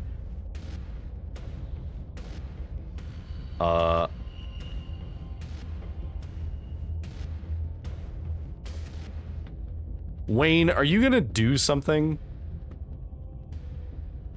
He's a little tied up at the moment. Not anymore. Reese cries out in pain. The hell did you do to my shoulder? I'll handle it. Try to get somewhere safe until then. The two stagger off down the hallway. Quick, grab the tranquilizers and head to the safe room. Yep, let's do that. You do as she says. The tranquilizers are easy to find, marked with a small square of black tape to match the key. She's certainly an organized woman. Go to the safe room. You make your way out of medical storage, back to the hallway where Dr. Kelly has disappeared. As you approach, Dr. Kelly heaves open the door, slowly breaking apart the massive paint ceiling shut. Hurry, I don't think I can keep it open for long. You slip past her into the safe room. She shuts the door, though one of the little smears managed to slip past her. She stomps at it. Painted viscera splatters across the cement floor. Sounds like Reese and your friend are still fighting. We probably have a few minutes before he gets here. What is this room? Old x-ray room. Lead walls. After I realized this whole situation was a possibility, I had the door reinforced with special remote-controlled locks. Glad it finally came in handy. Let's talk about Reese. Yeah, I bet you have some. Go ahead. I have nothing left to hide. When did you find out? A little after he hit puberty. He had all the usual changes, then a few extra. Thickened nails, sharp teeth, elfish ears. I figured he might have some kind of genetic disorder. Had him checked out a few specialists, but there was nothing obviously wrong with him. Then we had an argument, and he changed right in front of me. It was nothing like what he is now, just a couple of inches and some facial abnormalities, enough to be noticeable. I was scared he could see that, and he stopped. I thought it was a one-off, or maybe a hallucination. But the second time, it wasn't as subtle, and it didn't go away as easy. That's when I knew for sure that this was something beyond my realm of expertise. How did he not know what he was? I've been medicating him since he was 12. We only had 3 incidents like this, maybe 4, depending upon what counts. This one's the worst by far. He doesn't seem to understand at first that he looks different. Just make sure to stay on top of his dosages so he rarely ever does. But I've been preparing for this inevitability. He's an adult now. There's only so much I can do to control him.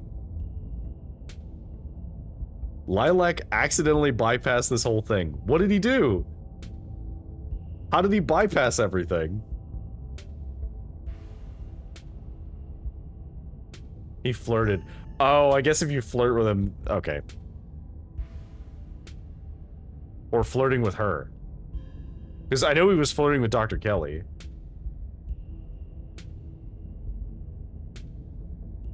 Why did you start poisoning him?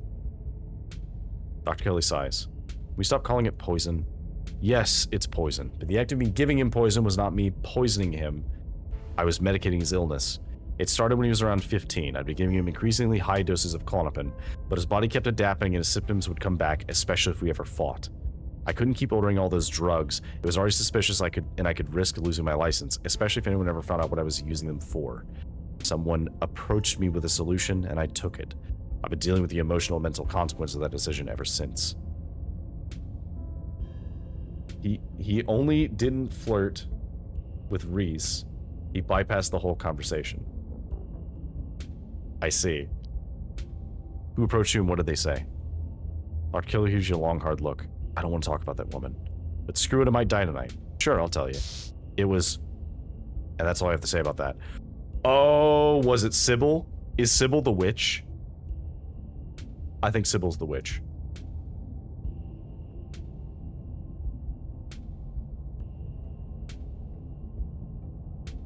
What is he? At first I thought he was some kind of werewolf, but if he is, he doesn't follow any kind of full moon rules or anything. Silver doesn't do shit to him, and you see what he looks like. It's just weird. I almost wish I could examine him when he's fully transformed. I'd be fascinated to know what happens to him or how his body does it. But he seems pretty hell-bent on ripping my throat out, so I guess I'll just have to remain a mystery. Was his dad similar? A strange little creep creeps onto her face. I wish I knew. Oh, she would have been into that. Reese just kind of happened. I wasn't seeing anyone. I just woke up pregnant one day. I know how impossible that sounds. I'm a doctor, for Christ's sake. Oh, okay. So this is a Mother Mary type situation. I see. I kept having these weird dreams. I'm like sleep paralysis episodes. Romantic sleep paralysis episodes. They're actually kind of sweet, but they were just dreams. But then all of a sudden my period stopped. I got morning sickness, and roughly 9 months later, Reese.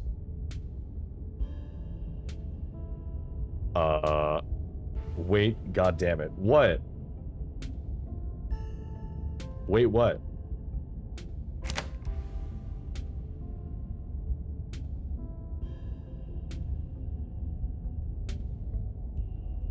Oh, you were gonna take a screenshot? Oh, I'm sorry.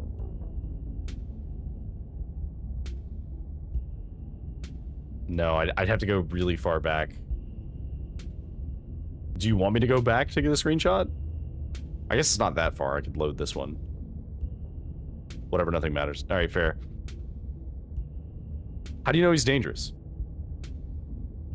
The relationship between you seems so difficult. Yeah, you could say that. He was such a cute kid. When I found out I was pregnant, I was terrified. I didn't know if I'd be ready, but he made me love being a mom. It's not like it was going to be sunshine and roses forever. No matter what, kids grow up and they change, sometimes for the worst. This is part of being a mom, doing what you can to make sure the child you brought into the world isn't going to go around eating people. How do you know he's dangerous? Well, he wants to murder me, so that's clue number one. It's not like he's usually a violent kid, he's mostly just sad, but every now and then we butt heads, and that's usually when this side of him comes out. Imagine if this happens anytime he gets frustrated with anyone. Imagine he gets road rage one day and turns into a 12-foot monster with a million teeth. Rips someone apart in the middle of the major metropolitan area. Yeah, he's dangerous.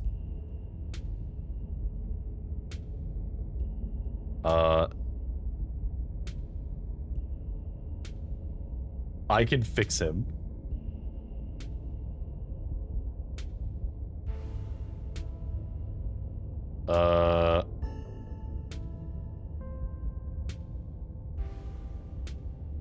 I can fix him. Let's see. Don't you think it might be a self-fulfilling prophecy? Oh, don't preach to me. Is he a sweet kid most of the time? Absolutely. And Ted Bundy was sweet to the people he picked up off the side of the road. Didn't mean he didn't go ahead and slaughter him anyway. I know what my son is capable of, so it's my job to make sure he doesn't hurt anybody. Well, we're gonna leave it at that. Alright. What's the game plan? Long-term and short-term? Well, I pump him full of elephant tranquilizers, and then I lock him in here. And then I somehow convince him to see things from my perspective. Then we all live happily ever after. Okay.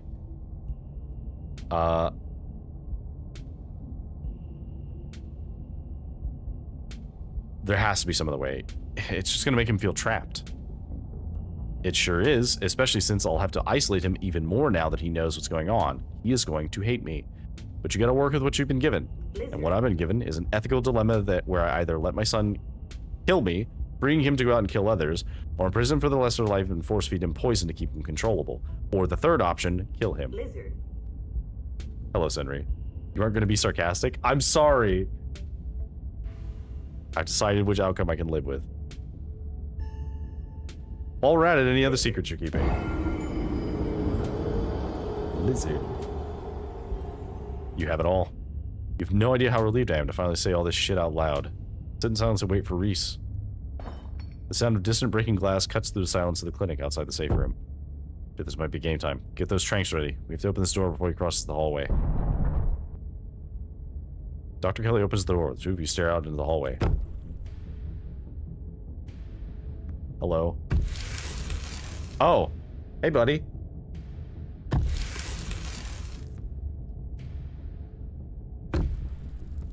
Hi.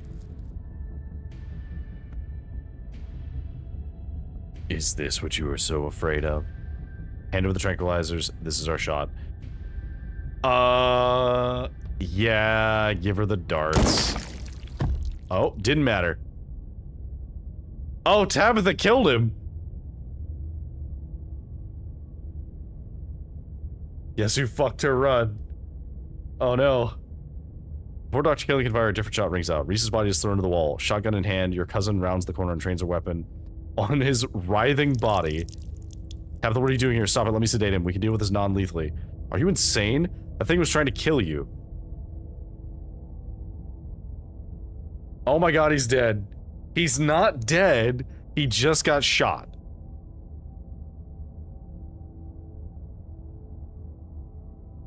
Oh. Bro, I think he's dead.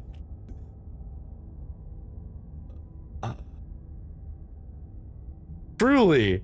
Oh my god, you killed my boyfriend. I didn't kill your boyfriend. Tabitha killed your boyfriend. Okay. Okay, so we have an ethical dilemma here. Do we let Tabitha kill him, where he is clearly a menace to society? No sound and lurking cause spoilers, but hi. Hi.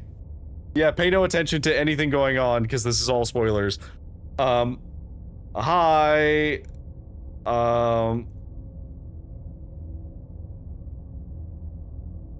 So we can either let Tabitha kill him, because clearly he is dangerous, let her sedate him, or choose nothing.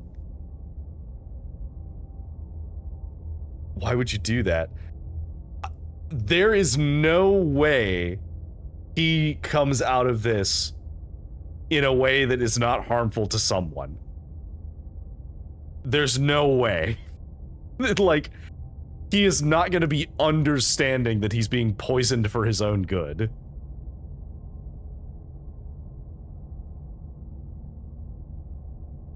Okay.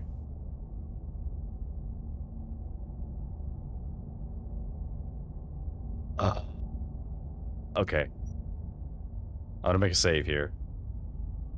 This is horrible. Alright, help him get sedated. You leap forward, place your body between Tabitha and the whimpering Reese, his face already trying to stitch itself back together as you rise on the ground. Oh, no, he's fine. He can rebuild himself. What the hell do you think you're doing? Don't kill him, he's still a person. Person, my ass, did you see his face? Both of you shut up and help me drag him into the safe room now. You turn to see Dr. Kelly already pulling her son towards the open doorway. Tabitha swings the gun under her back, huffily jumping in to help Dr. Kelly. It's not long before his regenerating body is sealed behind the door. See, he's fine. Keeping the status quo, lock him away.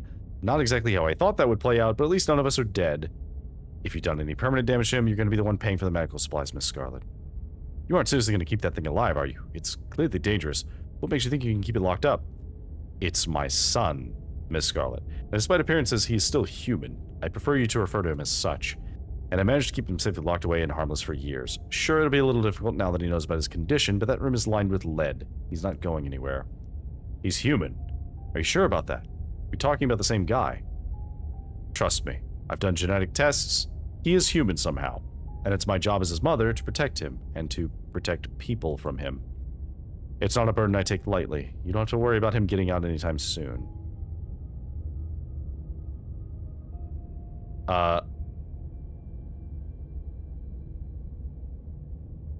Yeah, I think the important thing here is she's bought us time. I'm sure that we can figure out something to do with him.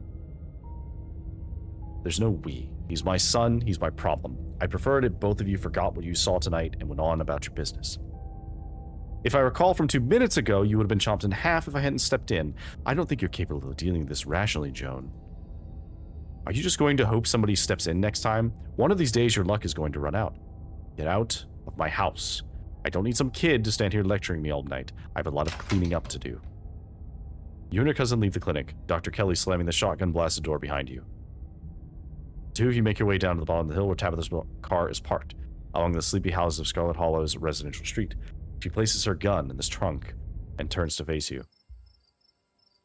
You're alone right now. Stella missing. I tried calling her a couple times, but I keep getting her stupid voicemail. Yeah. Shit. Let me think. It's a long shot, but there's a place that might be worth checking out. We're going on a hike. After a bit of a trek, you and Tabitha stop by the edge of a 2-lane road near the town limits. There, sitting on a log, staring mournfully out at the asphalt, is Stella. You watch her from the underbrush. Great. She's alive. Let's go. Oh, is this where her parents died? How'd you know she'd be here? Her parents died here. If you were Stella, where would you go after you'd just been possessed by a ghost? She doesn't need me to solve her problems. I don't even think I can solve her problems. Seeing her alive is all the peace of mind I need right now.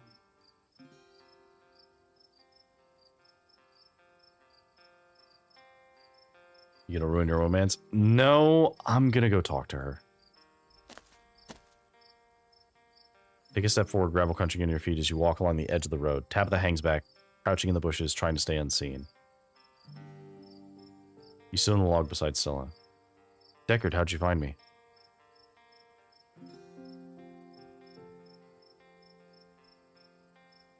I'm just happy you're okay. Yeah. I don't know if I'm okay. It's a little better now that you're here, but Stella faces your moment, desperate eyes trying to force out words a part of her thought would never say out loud. This is where the accident happened. My parents died on this bend of road.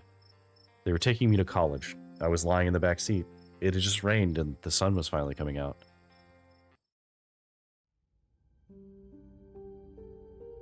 Oh.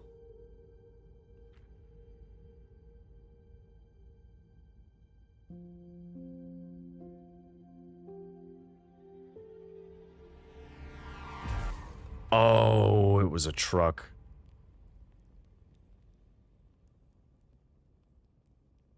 Oh, that's horrifying.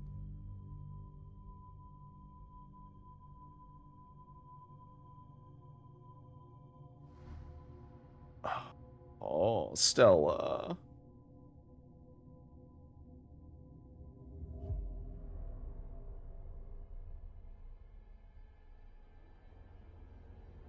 Oh, Stella. Stella. Oh, no.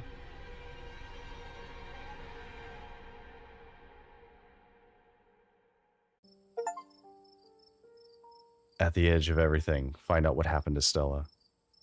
Sorry, I know that's probably a bummer to talk about. She only lived because she was lying down. Yeah. It was awful. Really messed me up for a while. I think I'm still messed up. There's whole years of my life after the accident that feel like they never happened. Like, every time I try and remember them, it's just blank. I have all these videos sitting on my channel that I don't even remember filming. It's scary. At least it hasn't been like that for a while, thank God. I've never talked about this stuff before with anyone.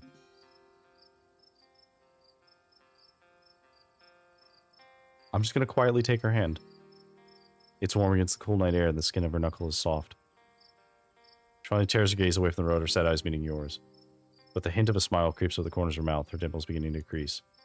Her hand shifts and her callous palm fitting into yours, her grip tightening. It's strong and comforting. You can tell she feels held, and so do you. The two of you stare out at the road. I think the accident is probably why I got into ghost hunting. I think I just wanted to see them again. I wanted to know whether I even could. I never found anything, so eventually I gave up. Then last night happened. And I ran out here so maybe it would happen with them too. Even if it meant seeing the crash again or seeing them all messed up and dead, I just wanted to see them. It's been a whole day. I don't think they're coming.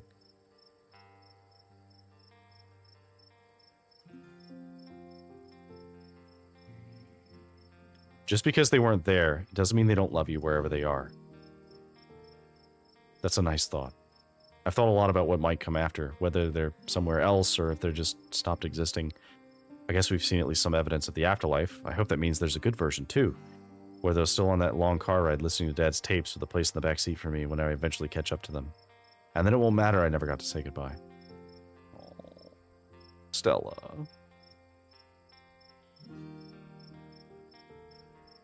Yeah, they died with your future on their minds. It's time for you to start living that future. You and Stella sit in thoughtful silence for a long moment, as if you both still expect something to happen. You're right. There's a new conviction in her voice. What the hell am I doing sitting out here waiting for some awful memory of them? They wouldn't want me to do that. I don't think I realized how much I let this weigh me down. They were excited to bring me someplace new. But I've spent the last however many years just standing in place like I was waiting for them to come home. They would be crushed if they knew how I was going to spend the rest of my life. So I'm not going to let that happen. Stella nestles into you, her well-muscled shoulder relaxing against your body. You share each other's warmth as both stare out the quiet mountain road. Thank you. I feel lighter. She straightens up, stretching her neck. Gretchen hops down from her lap, tags jingling in the quiet night air. We should probably head back, right? I haven't slept in a day.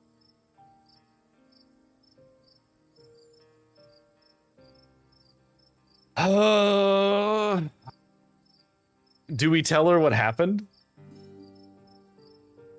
I think we tell her what happened. I don't think that we can keep it from her.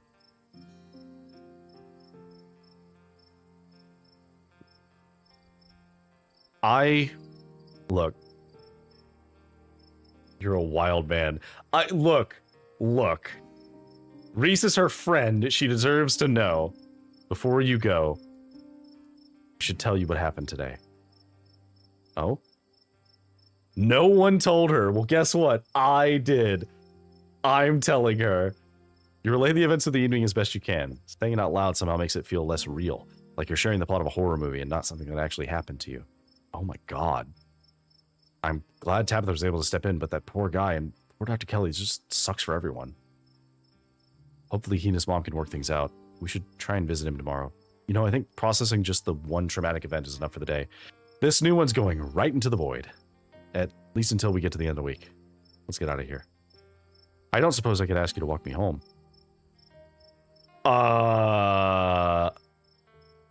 I'd love nothing more. You offer her your arm. She smiles, slipping hers into the crook of your elbow. She pulls you closer until the skin of your forearm brushes against her side. And this is me. You want to come in? Tip, dialogue auction arc romance will start a romantic arc with the character you're talking to, and will lock you out of romantic arcs with the other characters. You killed my boyfriend and walk off into the sunset. Oh, I'm sorry. I'm gonna prolong that ad.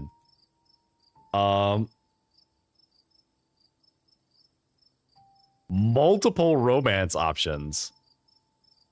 Not sorry enough. I am sorry. I didn't know she would shoot him. Also, he's not dead.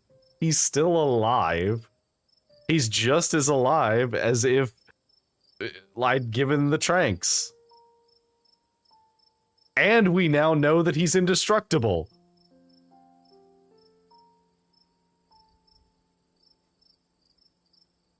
I was hoping you'd ask. I'd love to.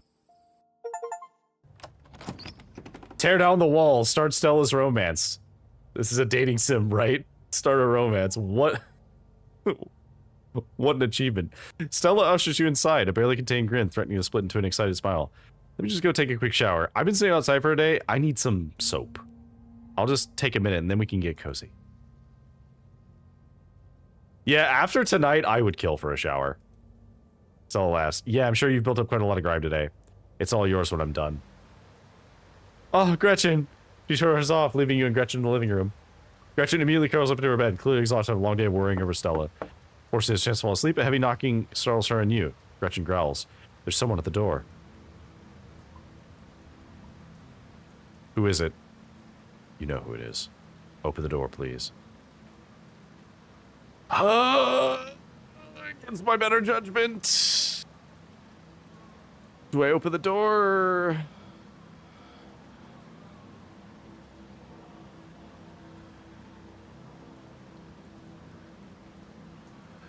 Do I open the door?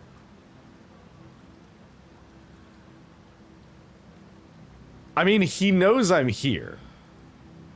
It's just Wayne. Fine. You summon the bravery to cross the room and open the door. What do you want, Wayne? Bro, he's being polite. He is. Wayne cocks his head, the stained veil over his face fluttering in the slight breeze outside.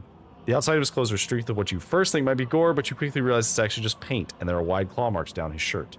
He's still in one piece after his altercation with Reese.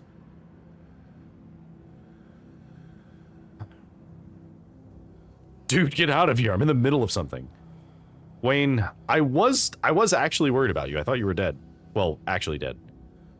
No need to worry. The boy managed to catch me off guard with those little constructs of his. But he wouldn't stand a chance against me without little tricks like that. I won't keep you long. I know you have a warm bed and a warm body to keep you occupied tonight. But I wanted to give you a suggestion for tomorrow. You should take advantage of Tabitha's absence at the estate. Forbidden places won't be forbidden without her around to stop you. Do a little exploring. You might be surprised at what you can find. He slowly backs, shining eyes fixed on you, as he disappeared into the dark night beyond Stella's door. Gretchen's growls escalate into barks. Calm down, Gretchen. Oh, hello. Were you just talking to somebody?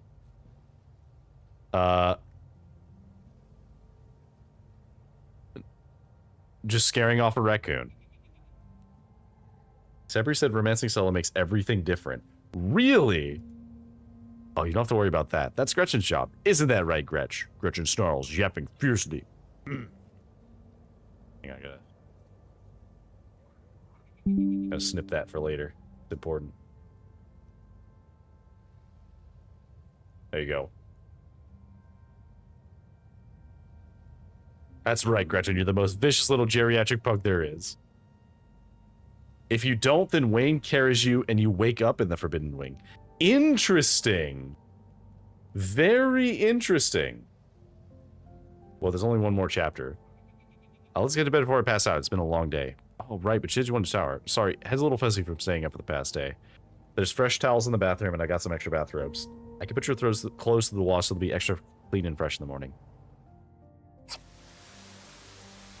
It somehow feels like the longest and shortest shower you've ever taken. Too tired to think, too tired to process the flow of time. Stella sits outside the bathroom door, makes quiet and comfortable soul hug with you, and then you're done.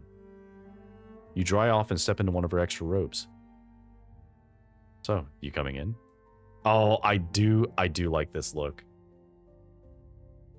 Simple and clean, the perfect song for this. Oh, and an ad is starting too in 20 seconds. All right, let's follow her. This isn't going to get me banned on Twitch, is it? You walk by Stella and into her bedroom. She gently closes the door behind you.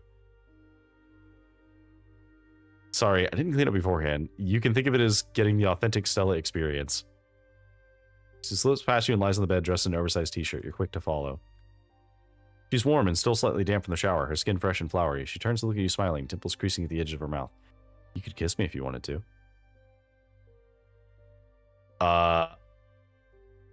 I mean, we gotta, right? We gotta kiss her. You shift closer to her and close your eyes. The magnetic pull of anticipation rolls down your spine and across your skin. Lilac didn't worry about that, lol. Fair. And for a moment that seems less forever, you take in every detail of the world around you. The forested scent of her eucalyptus shampoo, and beneath it, the slight hint of campfire. The comforting heat of soft but calloused hands against your cheek.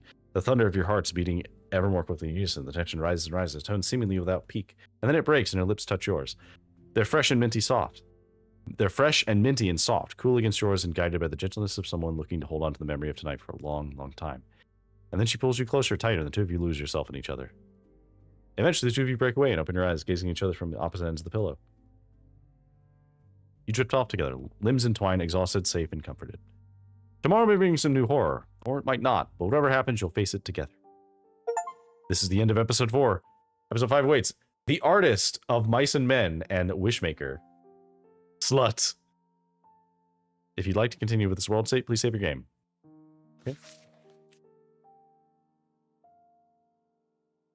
Join our mailing list. Play Slay the Princess, our other game. Join the subreddit. No, let's continue. Are you stopping now?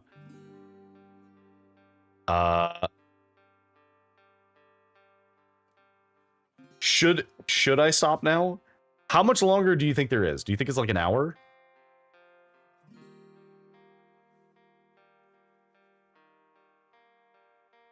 Because if it's like an hour, we could just push through. I have no sense of time. Okay.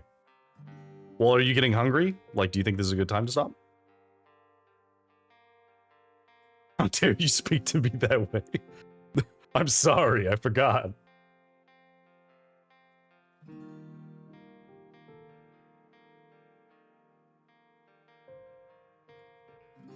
Episode 5 makes me cry. Okay, so we should hold off on this one then. and we'll just do a shorter stream later about it. Okay. In which case, so I'll wait before the ad ends, but I do think that we'll end it here. And then we can, it takes forever to read. I have no sense of scale. That's fair. Okay. So here's what we're going to do. We will end it here. So we're going to end the stream here. But we are going to continue this, but not next Saturday. I will be out of town next Saturday. We will both be out of town next Saturday, Lamb and I both.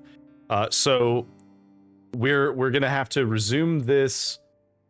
Do you want to do it tomorrow? We could do it tomorrow, actually. Ooh. Because what I was thinking was we could do it when we get back, and then have it be like a Monday night stream when we get back. And then we could do the recap.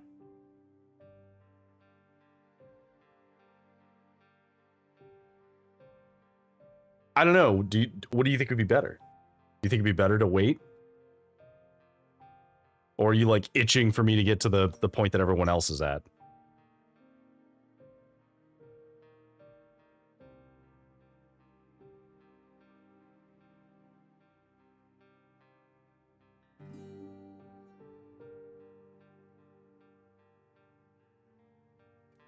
I don't want the cry episode hanging over my head. Okay. Well then, yeah. So I think, so what we'll do is, we'll do the rest of this tomorrow, but we'll start it at the same time the stream started today, which is 2 p.m. Pacific. So it'll just be a little bonus stream. It'll just be the end of what we have available. You killed my boyfriend, your run son. He's not dead. He's fine. He's not dead. Thumbs down. I'm sorry. Okay. So, but we will continue this tomorrow. But until then, let's see. Thank you for joining me. This has been a peculiar experience. Where's your dislike button? I guess the closest I have is I have Deckard 0 HP. Disliking this one on YouTube. I'm sorry. Alright. Anyway, thank you all for joining me. We will continue this tomorrow at 2 p.m. Pacific time. Have a good evening. Have a good day. Have a good night.